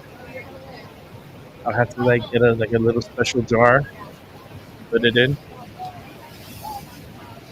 Hopefully they'll let me go through the border with it. And do customs.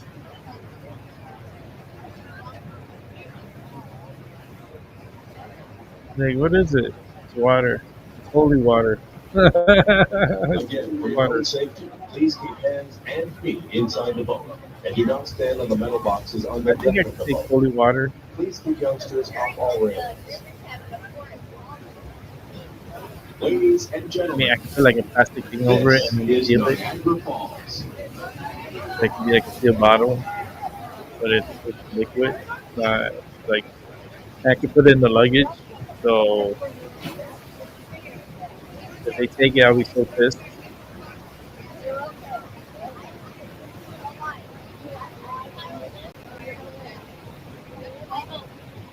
Yeah, holy water. Yeah, I can say it's holy water. I think I could bless it. I'm not a priest, but I am baptized, so I can become a priest and I can become a pope if I wanted to. I can Rick the Pope. Oh Lord. Oh no. Okay, let's bring it back to me. Let's get off of here. You guys can go and watch. Oh, it's so little. Oh, look at a little thing down there. Okay, there you go. I'm big again. You hear that shit? Fireworks.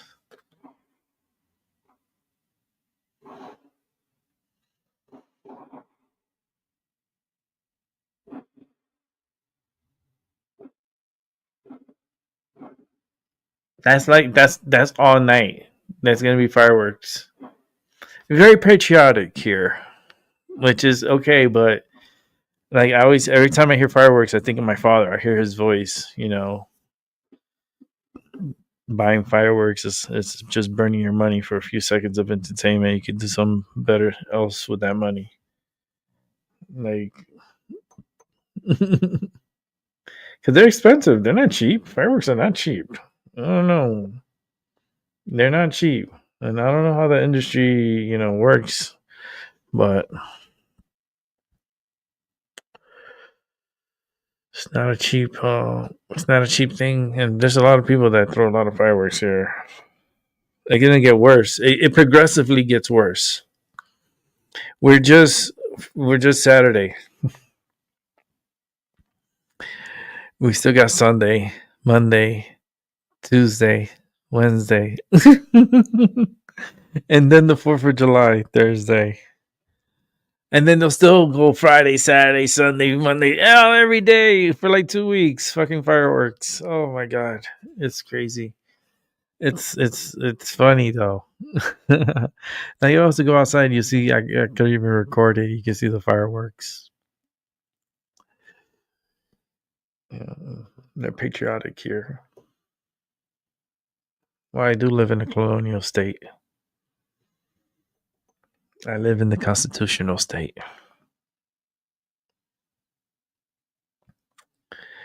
Yeah.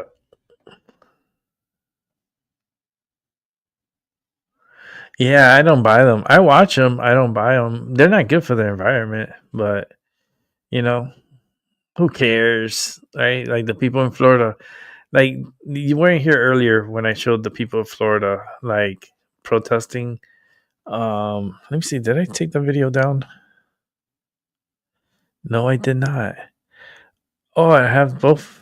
Do I have both of them? No, this is Texas. Let me see. Wait. Oh, this is the marijuana story. Oh no, I do have them up. Okay, no, that's not it. No, I have one of the videos. So about the gators, no, the alligator Alcatraz. I did a story on it. I did a show about it. I did it in the morning, so you have to go and watch. There's only 4 people that watched. I feel bad. There's only 4 people that watched it, and it was about the alligator Alcatraz. And I showed the helicopter view of it, and I was talking over, and you can hear me, speaking my piece. But I'm just concerned. Like, these people are concerned about their environment. They're stupid. They're stupid because it's an airport already, and they're not touching their environment. They're touching their grounds that are already cemented. So these activists, I don't understand them at all. Second of all, they're parking their cars that's leaking fluids and oil, and they're parking on the grass, on the Everglades on the grass on the side of the road. Now that's impacting their environment. Now I'm pissed off.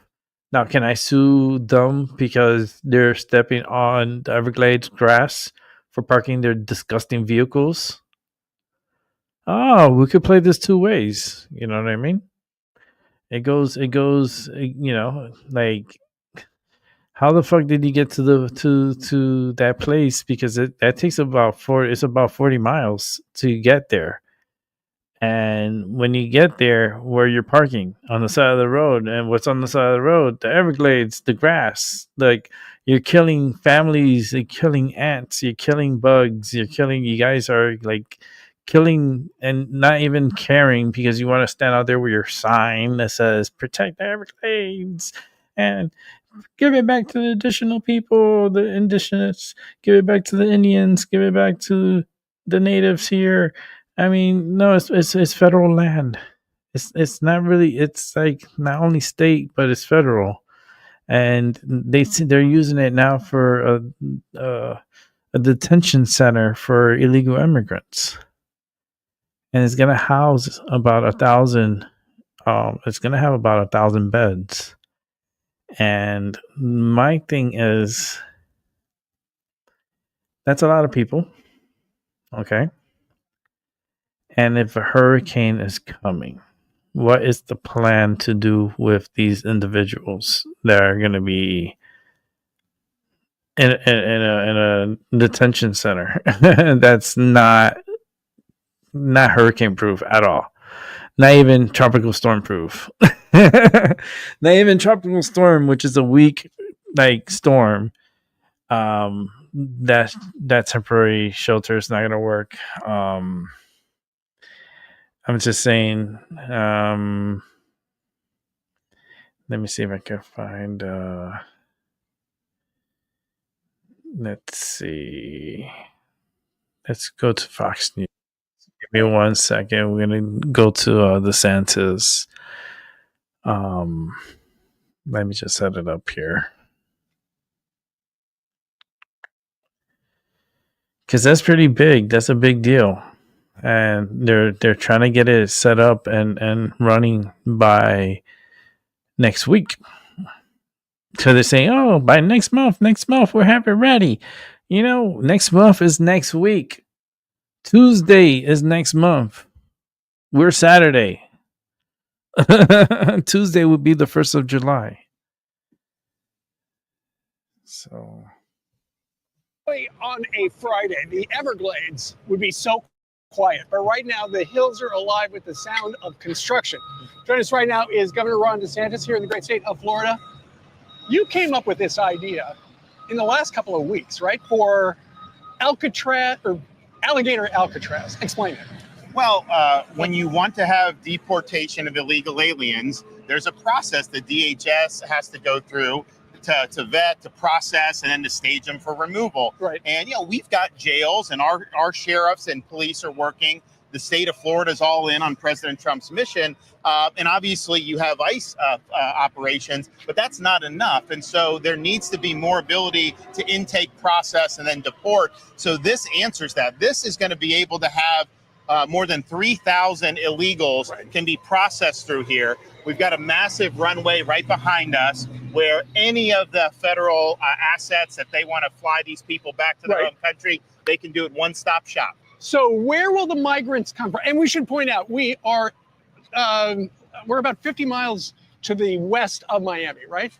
More than that, I'd say. So we're in the heart. We're actually mostly in Collier. We're actually mostly in Collier County, to be honest with you. So I was going to say this is we're in the middle of nowhere. Dade Collier Airport. So this is an airport that we use for training, military. As you see, we're doing this on the existing footprint. But basically, I would say most of the illegals will likely be ones that are apprehended in Florida. You know, we've got across this country about 750,000 illegals that have already been ordered to be removed by an immigration judge. We probably got 50,000 or more in Florida. And so we're going to have our hands full just with that. But I'll tell you, this is going to be a force multiplier. And we're really happy to be working with the federal government to satisfy President Trump's mandate.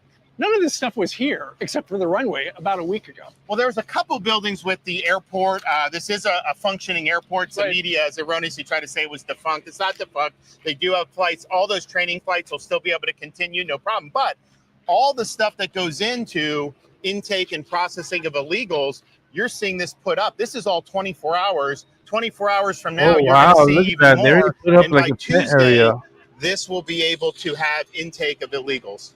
And you've thought of everything. Okay, so there are 4 gigantic tents. Let's come on over here, Governor. And people are thinking, okay, you're in the middle of the Everglades. It's hot.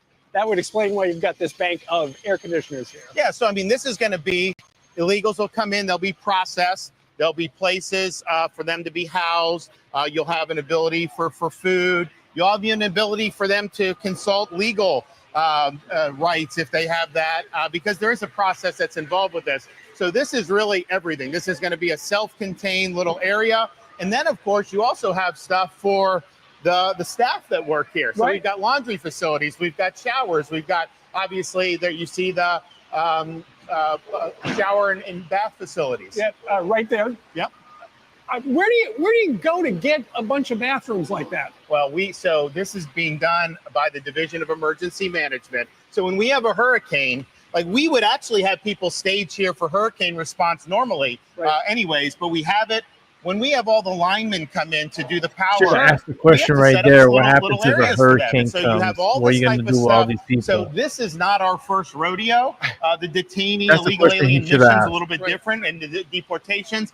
But That's a missed logistics, opportunity. we know how to do that. Right. And, for people thinking, okay, they're going to put the migrants on this hot asphalt, it looks like you're building a subfloor.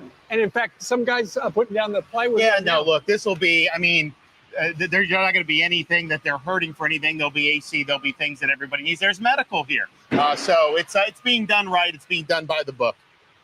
Well, when you think of the imagery of Alcatraz is surrounded by a bay. Here in the Everglades, you're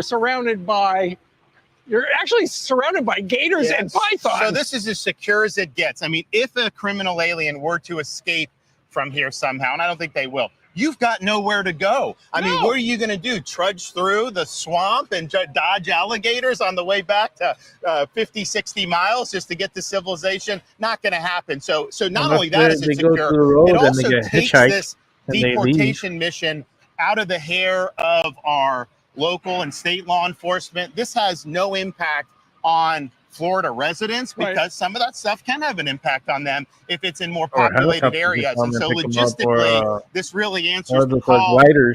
All you need is a little bus to move them, about 2,000 feet that way, then get on a plane and they're gone.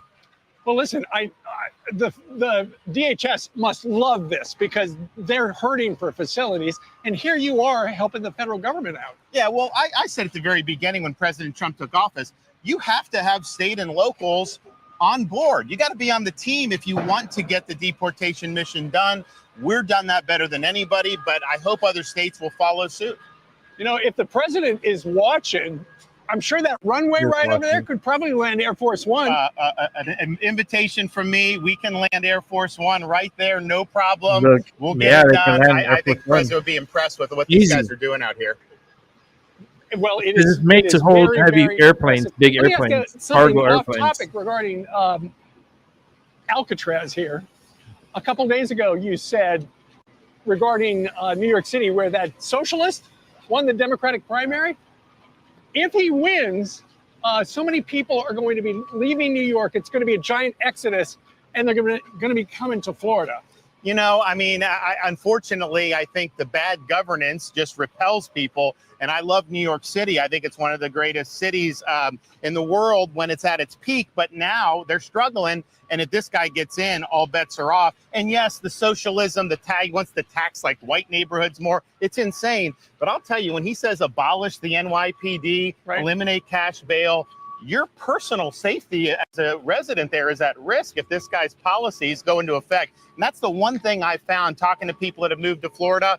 They have no tolerance for the kind of defund the police nonsense. And once these leftists do that, they get out of dodge because they want to protect themselves and their families. Well, and the guy's talking about the grocery stores will be run by the city.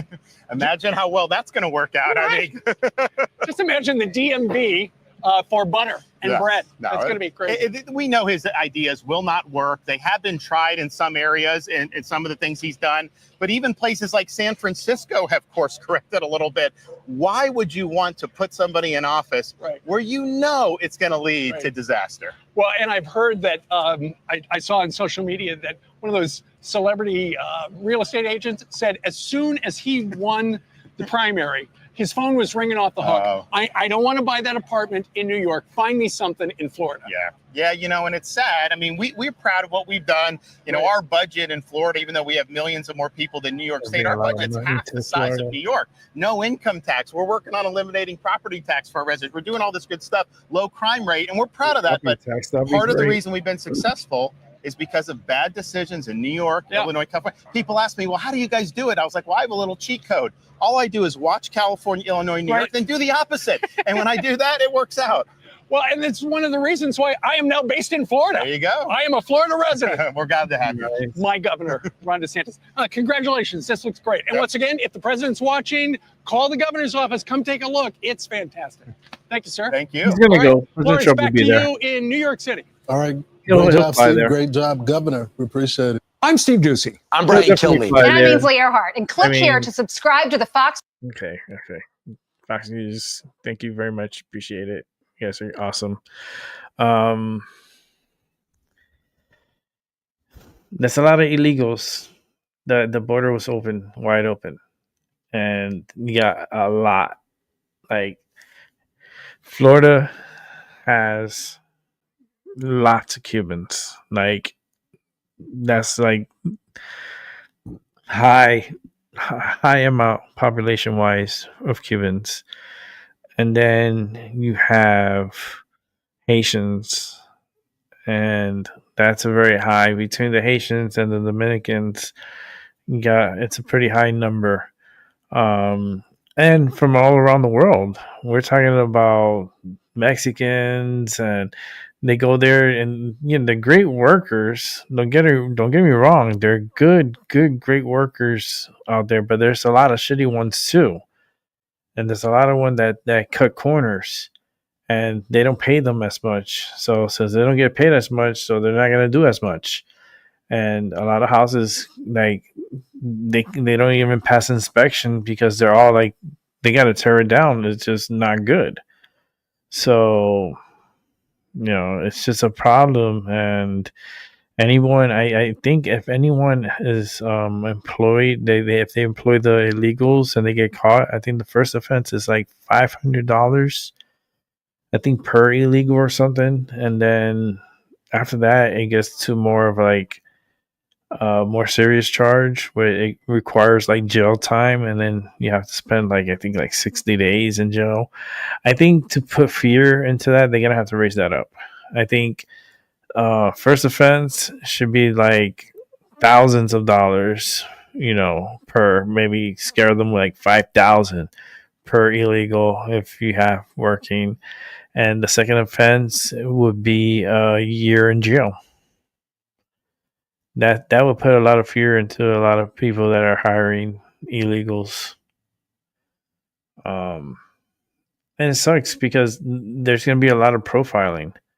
Lots and lots of profiling because you don't know who's who. And Mexicans, we have a lot of Mexicans here. And there's a lot of Mexican restaurants. And I'm sure a lot of them can be legally here. Even though they got their like, let's say they got a social security and an ID and stuff, right?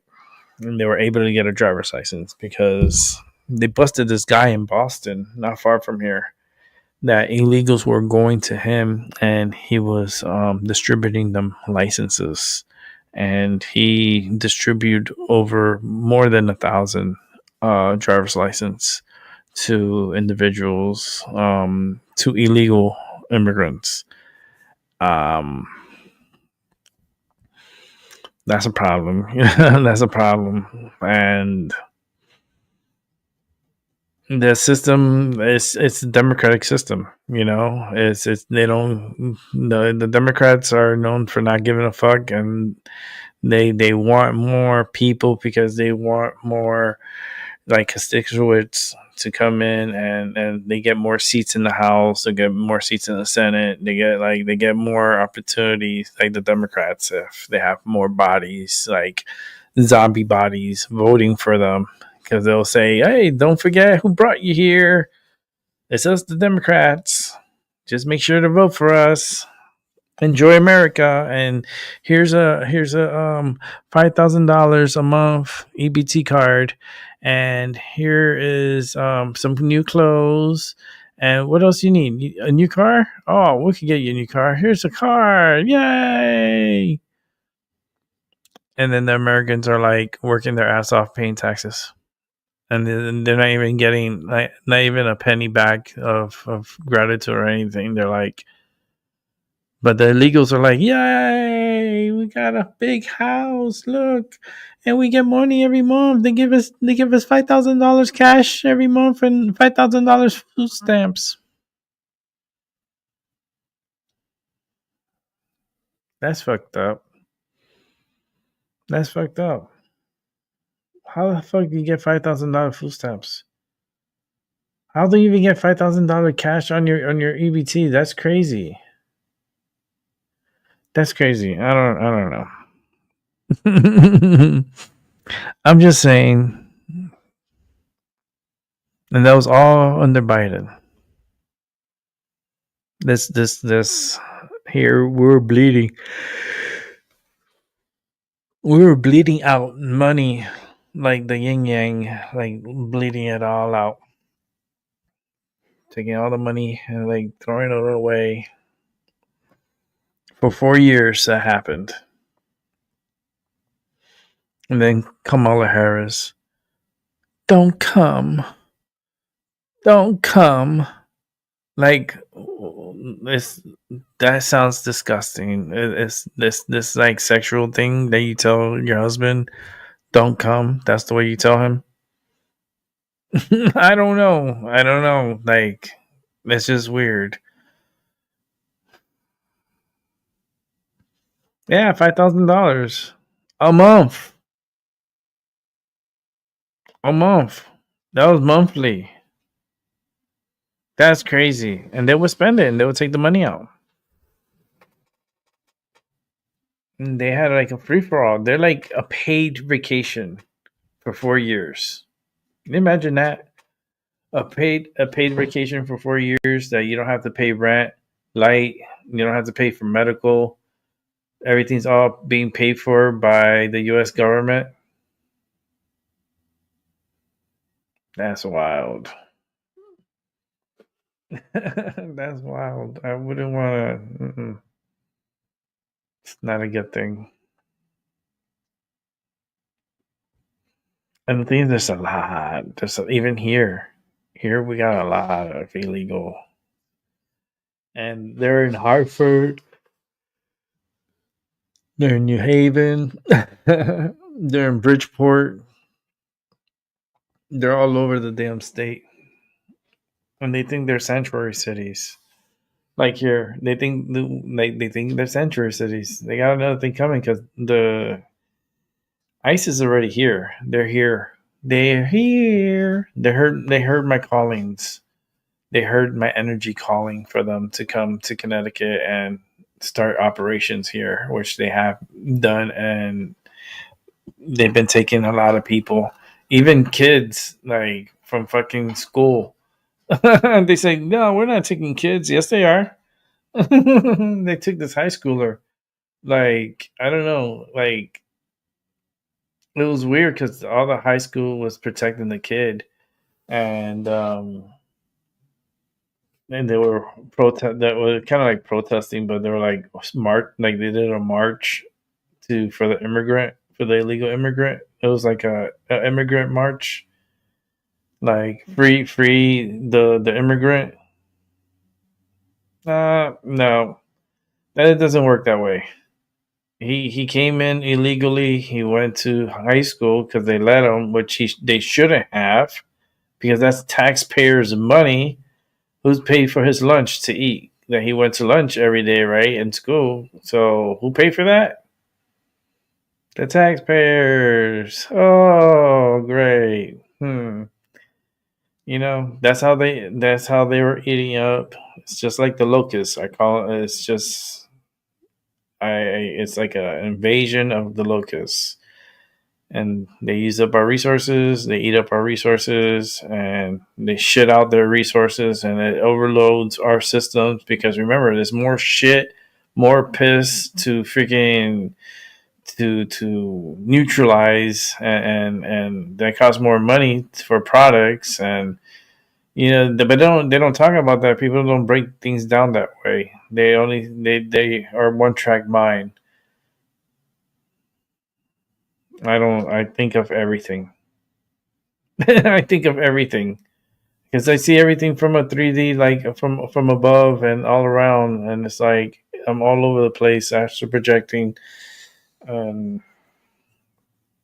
system is just overloaded, and that's why they're being rushed to get this like alligator Alcatraz up and running to start processing these people and start the process of getting them out of here.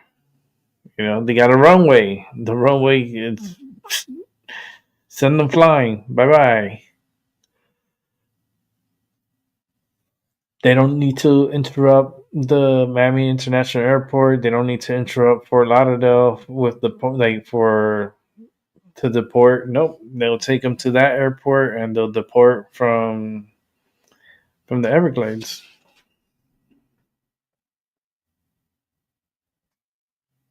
Yeah, and all the veterans in the streets is fucked up. There should be at least like they should at least have like homes for the veterans, even if it's a little home. Because I seen like them building like little homes that's kind of like a 1 bedroom, like it'll have a kitchen, like a bathroom, but it's a small. It's not a big pad. It's like a small pad. We have them here in my city here.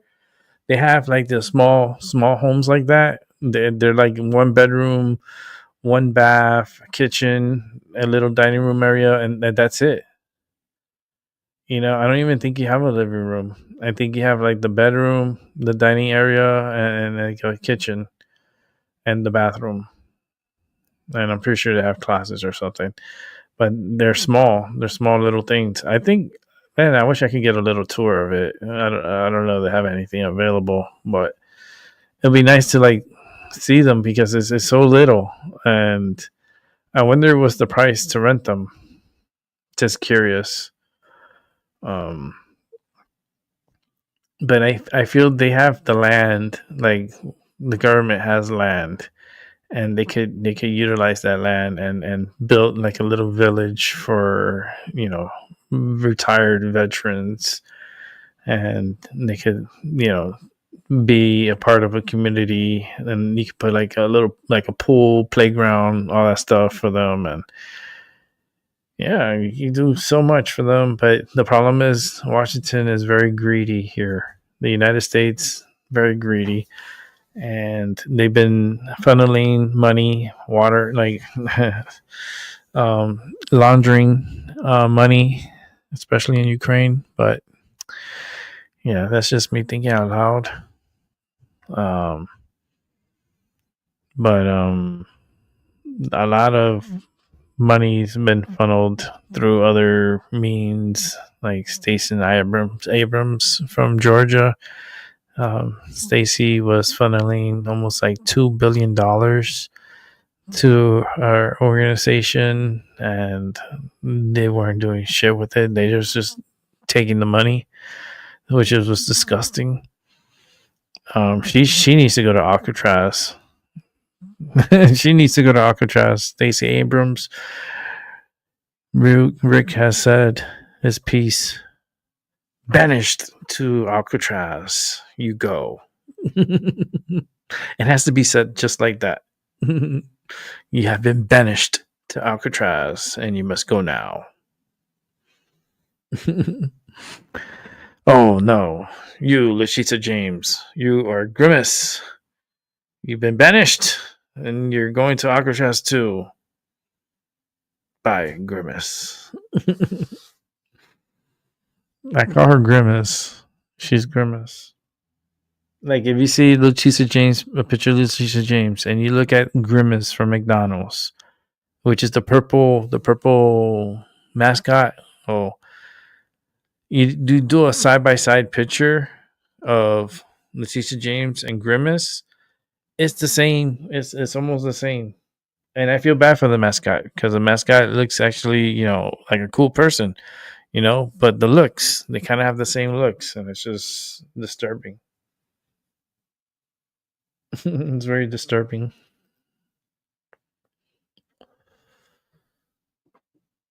Do they really plan to reopen Alcatraz? Yes, it's actually in the works.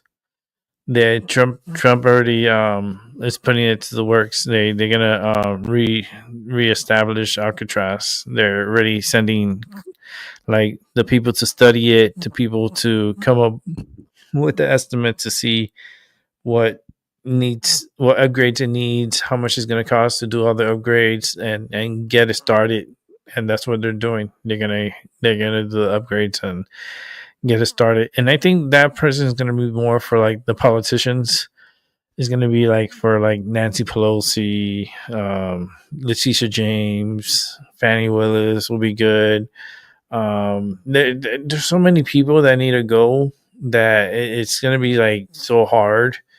It's like too many people, but there's a lot that need to go, and I'm not sure how many people can Alcatraz hold. Let me find out. Hey Google. Oh shit! I said it too loud. My other phone's gonna probably pick it up. How many people can be held inside Alcatraz?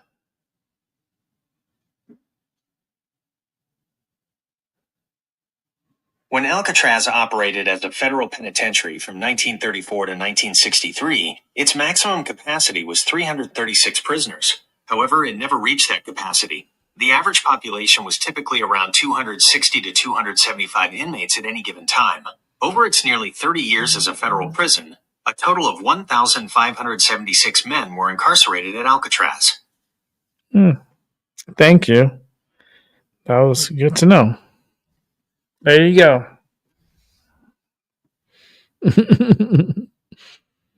Oh man. Yeah, Nancy Pelosi for sure. She won't live long, anyways. She's so corrupted, and she will get away with it. She won't even see. She won't even. Yeah, The Rock. It's a good movie. That's with Clint Eastwood. The Rock. Is that the one? The old one with Clint Eastwood?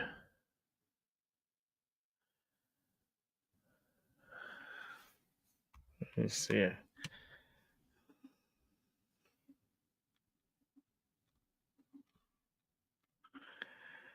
No, let me see.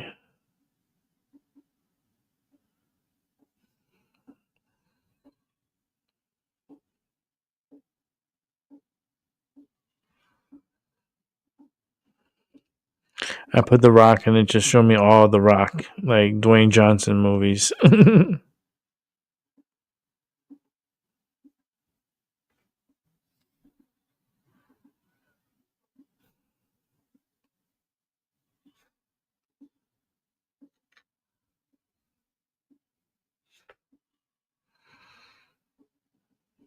There it is, the movie The Rock.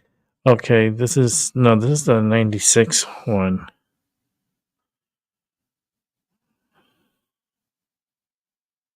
No, the one I saw was the one, Alcatraz, the one with Clint Eastwood.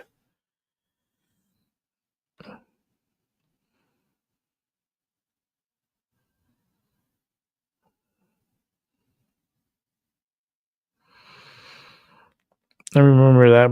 I think we had it like when I was growing up. We had that movie, Alcatraz.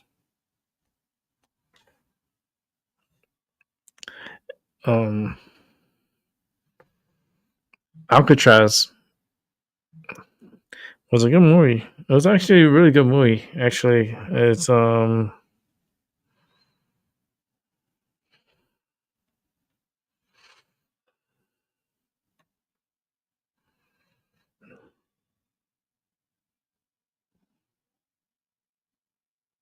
it was with Clint Eastwood.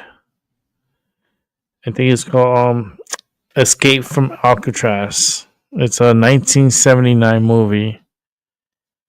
An hour 52 minutes long.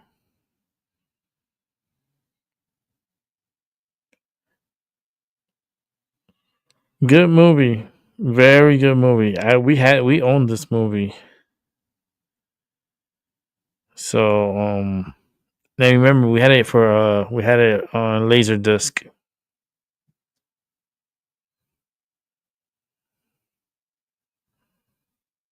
It's one of my favorite Clint Eastwood movies, to be honest with you. Yeah, the Sean Connery one, yeah, that's The Rock. That's with Nicolas Cage. Yeah. No, I know, I saw it. It's a good movie. It's not bad. I think I've seen the movie, The Rock one. I've seen it. But I've seen Escape from Alcatraz too. Like we owned the movie, so I used to watch it like all the time. It was a pretty cool movie. I wonder where I can watch it at. I wonder. Um, where to watch it.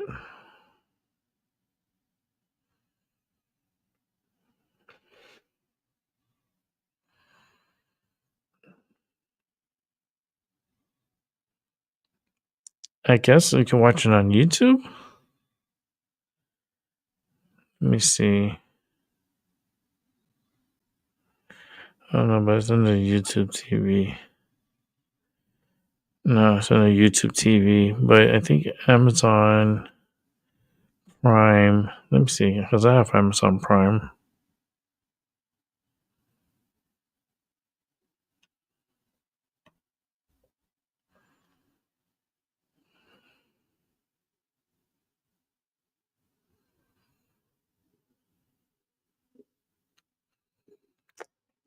I don't know. Give me 1 second. Let me see if I can find out my Prime.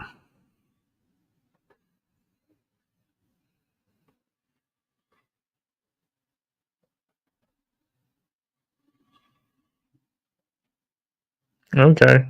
Yeah, I watch movies because I have a box here where I can watch movies. So, like this movie, I can find it on my box and I can watch, like Escape from Alcatraz. Oh yeah, I can find it and watch it. Hold on a minute here. 2.5 hours. Let's go for like another 15 minutes, and then I'll wrap it up. And then maybe I could watch the Escape from Alcatraz. I was supposed to go to the movies today. I didn't get to go to the movies. I think I'm gonna go tomorrow because there's a couple of movies I want to watch. So it's like this is the movie times. So I love going to the movies. I like I like to be comfortable sitting. Like I have my own seat where I go, where I sit. That I like to sit at, and I always watch good movies. There's a couple of ones that are coming out that I want to check out, like Megan 2.0. Like I gotta see it. I have to see it. So I think I want to see if I can go see it tomorrow. If not tomorrow, probably Tuesday during the week. I'll probably go watch it because I think the movie theater is it's a reduced price on Tuesdays, so I'd like to take advantage of that. Yeah, if you can see it cheaper on Tuesday, might as well, right? So I want to see Ballerina. I want to see the new Superman that's coming out on July 11th. Well, I'm gonna go see it the 10th because I got a early bird thing to go watch. Like it comes out the 11th, but certain people could go watch it on the 10th, and I'm one of the certain people. I feel special. Yeah, but it's a couple of movies that's gonna be coming out that I want to watch. Then I give my opinion if it's any good. Oh, the 20 years later thing. I saw that movie. The ending fucked me up in the head. Like the beginning and the ending fucked me up. Because I kind of like it went from a zombie movie to like it was just fucking weird. It was like this like gayish type of like very polite Power Rangers slash Teletubby type of, I don't know. In the beginning, it was about some Teletubby shit on the screen, and it was just crazy because they show like the Teletubby, and I'm like, what the fuck am I watching here? I started it off like, what the fuck am I watching? And then it ended off like, what the fuck was this? Is this supposed to be part of the movie? Is there like a continuation? Like the Power Rangers have a continuation because it felt like it was like a super killing Power Ranger crew, and it was just the weirdest part. I don't know if anybody else watched the movie, but if you have, do you agree with me that 28 years later ending was fucking crazy, like weird? I'm about to pass out. Yeah, get to sleep, Wu-Tang. It's already. I'm gonna be signing off here in a few minutes. Actually, probably like 12 minutes. I'm almost done smoking. Just talking here, filler. Just filling in. But the movies that I want to see, like the Megan, I just want to see what dance she comes up with next. Like what's she gonna do? Want to see the. This is a good movie. Um, so I'm gonna go see that movie, and Ballerina. I want to see that. I think I'm gonna go see that on Tuesday, and then the Superman when it comes out. Definitely gonna see that. Just to give my opinion on it, because this is a new Superman. It's another fucking Superman. So I've seen the original. I remember the original growing up as a little youngling. I thought I was Superman at one time, and I put a towel around my neck and I threw myself from the couch and landed on my head. And that was a trip to the ER. It was a trip to the ER. Oh man, blame Superman. Yep, surely did. He influenced me. I thought I could fly when I was little, and I landed on my head. So I wasn't ready yet. I was still a youngling, but I floated.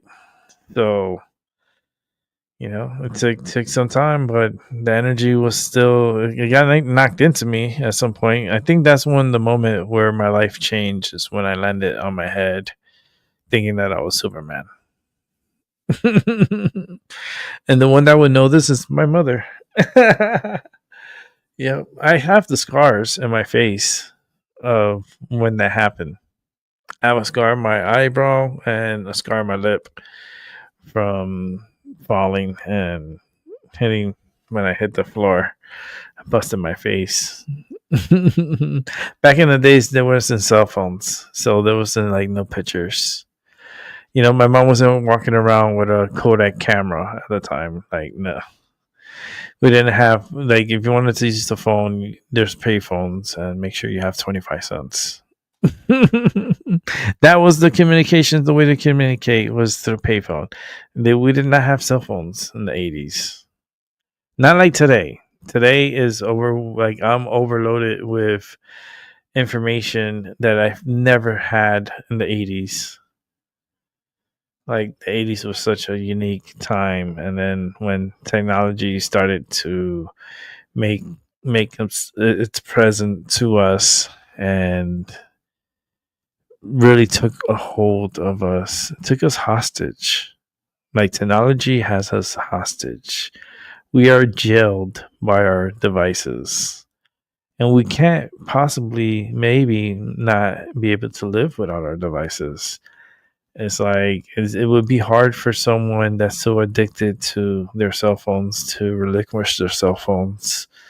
For the day or for the rest of their lives, they couldn't do it. They will relapse in a heartbeat. They have to check their Instagram. They have to check their Facebook. They have to check. Even me, you're watching me, right? So we're all guilty. We're all guilty. It's shit. I am so guilty. They give me a reading of every week of the amount video I watch on YouTube. It's always a high number because I'm always watching YouTube. I'm always on YouTube. YouTube has taken over as far as my cable and all that bullshit. I don't have cable. I don't need it. I have the internet. The internet provides all the information that I need. Any movie that I want to watch, anything that my heart's desire can be found through the internet. The internet is what really it's harming society. That's the what's really the doomsday of is technology. It's the internet. And we got to think, CERN. CERN was a big reason for the internet and the reason why we have the internet. And it has blossomed to what it is today, and it continues to upgrade as far as like it's endless right now. And yeah, technology plays a really big role in humanity's life right now, and it has changed society so much. It's such a weird time that we're living in, and it could get weirder. That's the thing; it will get weirder. And for the future people, like, this was life here. This was how our lives were like. And at this time, 2025 has been a very unique one, and it's only going to get more unique. But I think I'm going to wrap it up soon. Let me see. Got 6 minutes to the top of the hour, so I'll stop at the top of the hour. But I would like to wish everyone a good morning, good afternoon, and a good night. And, I always say I'll catch you on the flip side. And it was a good Saturday. I had a good time. Did 2 hours and 40 minutes. My neck is jacked up. I gotta take some medicine. Actually, I should take it now because it's a lot of medicine I gotta take before I go to sleep. So, thank goodness I don't have to wake up early tomorrow, so I could sleep in a bit. Which is, I like to sleep in better. I try to force myself up early. I wake up at 6 in the morning. 6. Like, every time you hear the number 6, just laugh. So 6. But yeah, 6 in the morning. I wake up. I'm trying to get my day going and stuff, but then I end up falling asleep like later in the morning. Because I watch some of the shows and other people's shows, and I tend to watch it early in the morning. I don't drink coffee. Never been a coffee drinker. Well, I wouldn't say never, because I did drink when I was younger coffee, but it's only for work because I worked overnight, and coffee was the only thing that really kept me up at night. Especially the Cuban coffee. Holy shit. Cuban coffee is like steroids. Like coffee on steroids.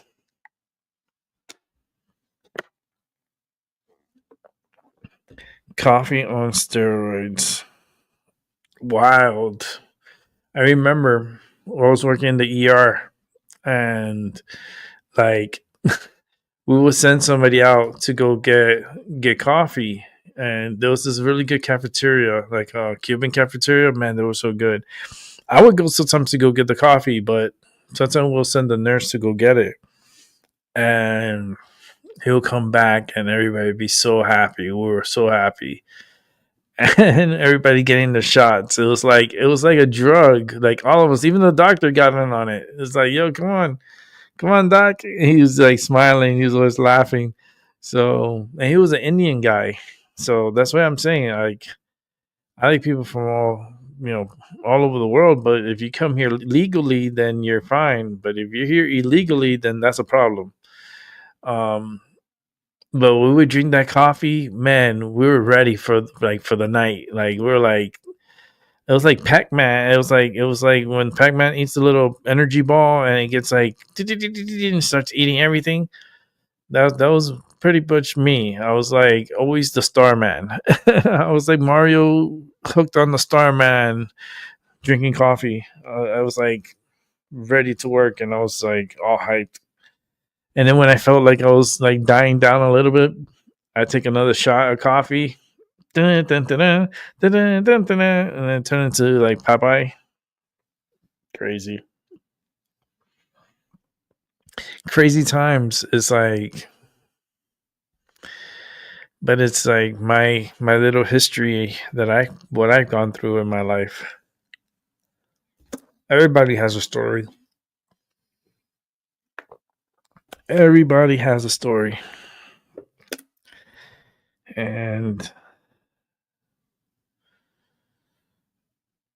maybe it's the endless story. Maybe it's the never-ending story. Good movie too. I like the first one. The second one, I didn't like that kid actor. Like, I guess they try to push him, like his fame and stuff, but I didn't think he was all that. He was the same kid from It, the original It. The kid that stutter. I forgot his name in the movie. I don't know if Mutang's here. She's probably sleeping. Um, but he was the same boy, and he played the Sebastian part, I think, of part 2 of the Neverending Story. It's the same actor, same kid actor. I didn't really like his acting. I mean, he did good with It. It was a good movie. I think that's what made him,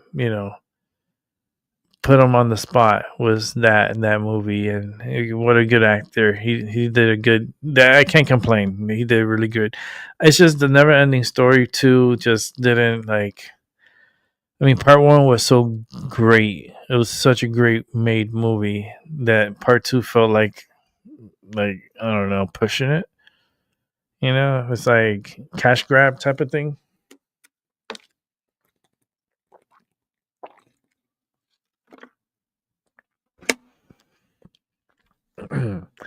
But it's 10 p.m. and I'm wrapping it up. I want to thank everyone who came through and those who are rewatching. I appreciate you guys so much. I'm tired. I was yawning throughout the show, so that's a sign of very tiredness. I'm very, very tired. I didn't take a nap today. I was pretty busy today, so but tomorrow it's another day. Sunday, I'll come back and we'll do another show. Maybe I'll talk about the movie. If I go see a movie tomorrow, maybe I'll talk about it tomorrow. And what movie would I see? I don't know. I gotta see. Let me check the movies before I leave. Let's see what time the movie starts. Because then I'll just buy the tickets tonight.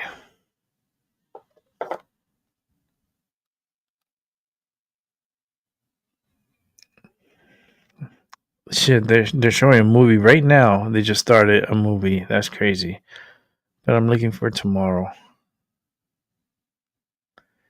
See what time they have tomorrow. They have starting at 11.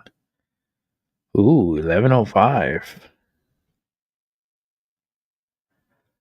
Oh, yes. I think I'm going to go tomorrow morning.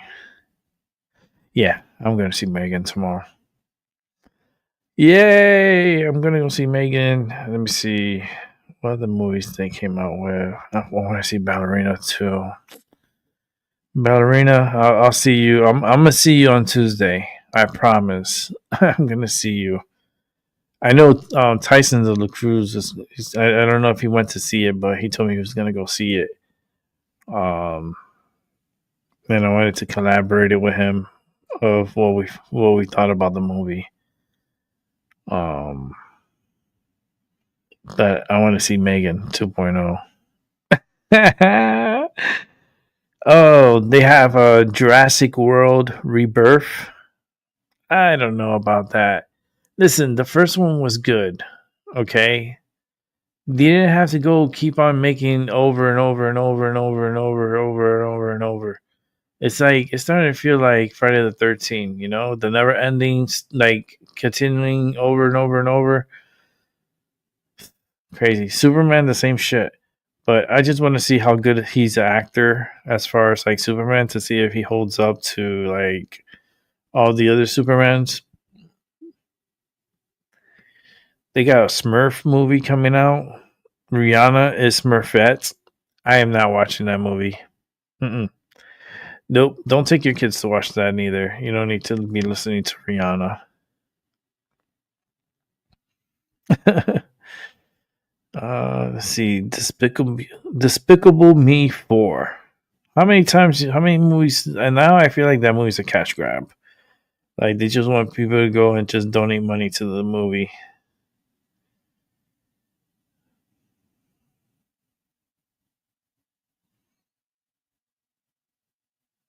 And there's another. I know what you did last summer. How about no? I don't want to know what you did. Just that Naked Gun, the new Naked Gun movie. It looks so stupid. It really does. It looks really dumb. I saw the preview to it. I just did not like it. I'd rather watch The Bad Guys too. And then they came out also with a Freakier Friday with Jamie Lee Curtis and Leslie Lohan. Ugh. I don't know. It's a Disney movie. I really have like no hopes for it. There's a movie that I want to see. It's called Weapons. Now I really don't. I have not seen the preview to it. No way. They have Superman in IMAX. Wait a minute. Superman 3D? Let me see something. I wonder if they're going to have it. Oh, they're having it in 3D. Oh, I got to watch it in 3D. When? Oh, see how they have tickets. Oh, they have tickets. Oh, and my seats are available too. I'm going to have to put my credit card to work tonight. Oh, Lord. I gotta purchase these tickets. I gotta for tomorrow, Tuesday, and then next week. So I'll be reviewing some movies and sharing what I feel and what I think of, and if it's worth going to watch. I did that before last year. Well, 2 years ago when I was live here. I took a year off. So it's been some time, about a year and a half. I used to review movies, and I didn't know Superman was in 3D, so I'm definitely gonna watch it in 3D. Any other movies? They're just coming. There's a lot of movies because I use AMC. That Fantastic Four movie, I am not going to see it. It looks so stupid. I'm not gonna waste my money on that. I'll stay home. But there's a couple of movies that are gonna be coming out. They're gonna be pretty good, and at least just to get out of the house and go give me a reason to go eat popcorn because I like the popcorn from the movie theaters, and it's just so different. It's not like the house. The house popcorn sucks. The microwave popcorn's worse. it's the worst, and even like the popcorn you make over the stove, it's not the same.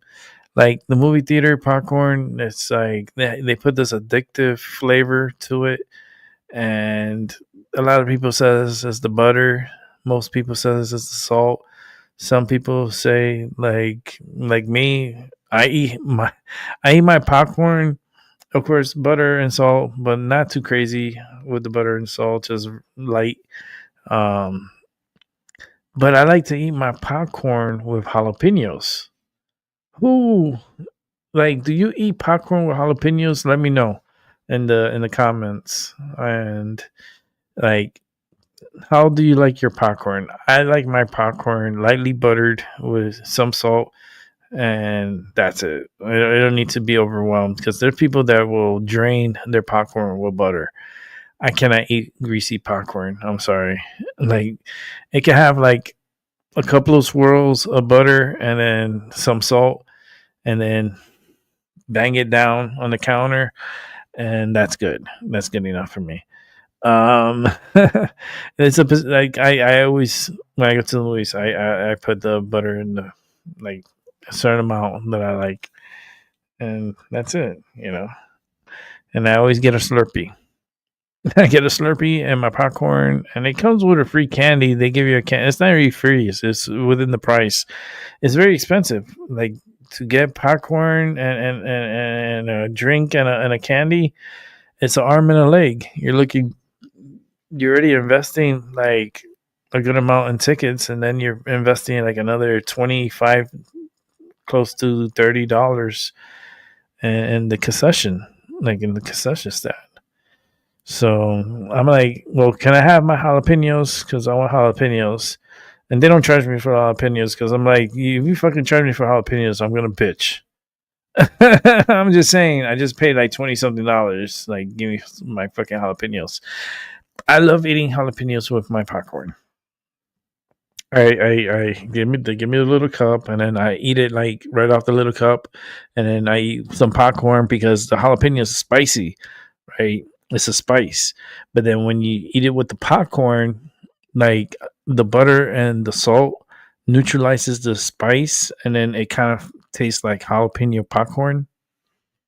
Some weird that they make jalapeno popcorn, but this is more the natural way, eating the jalapeno and then popping the popcorn, because the movie theater jalapenos, they're a little bit more pickle, and they have a good spice and a good kick to it, because you need to be careful, because if you don't, it could attack your throat and then you're going to be coughing. You're going to be regretting it, but I'm a pro at it. So that's my popcorn story. Okay, I gotta go.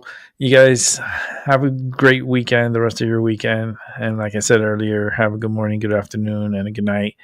And then I'll catch everybody on the flip side, and try to do this again tomorrow. Hopefully I'll have a story to tell if I go see the Megan 2 in the morning, which most likely I will. Then I'll share my opinions. With that said, have a good night, and I'll see y'all later.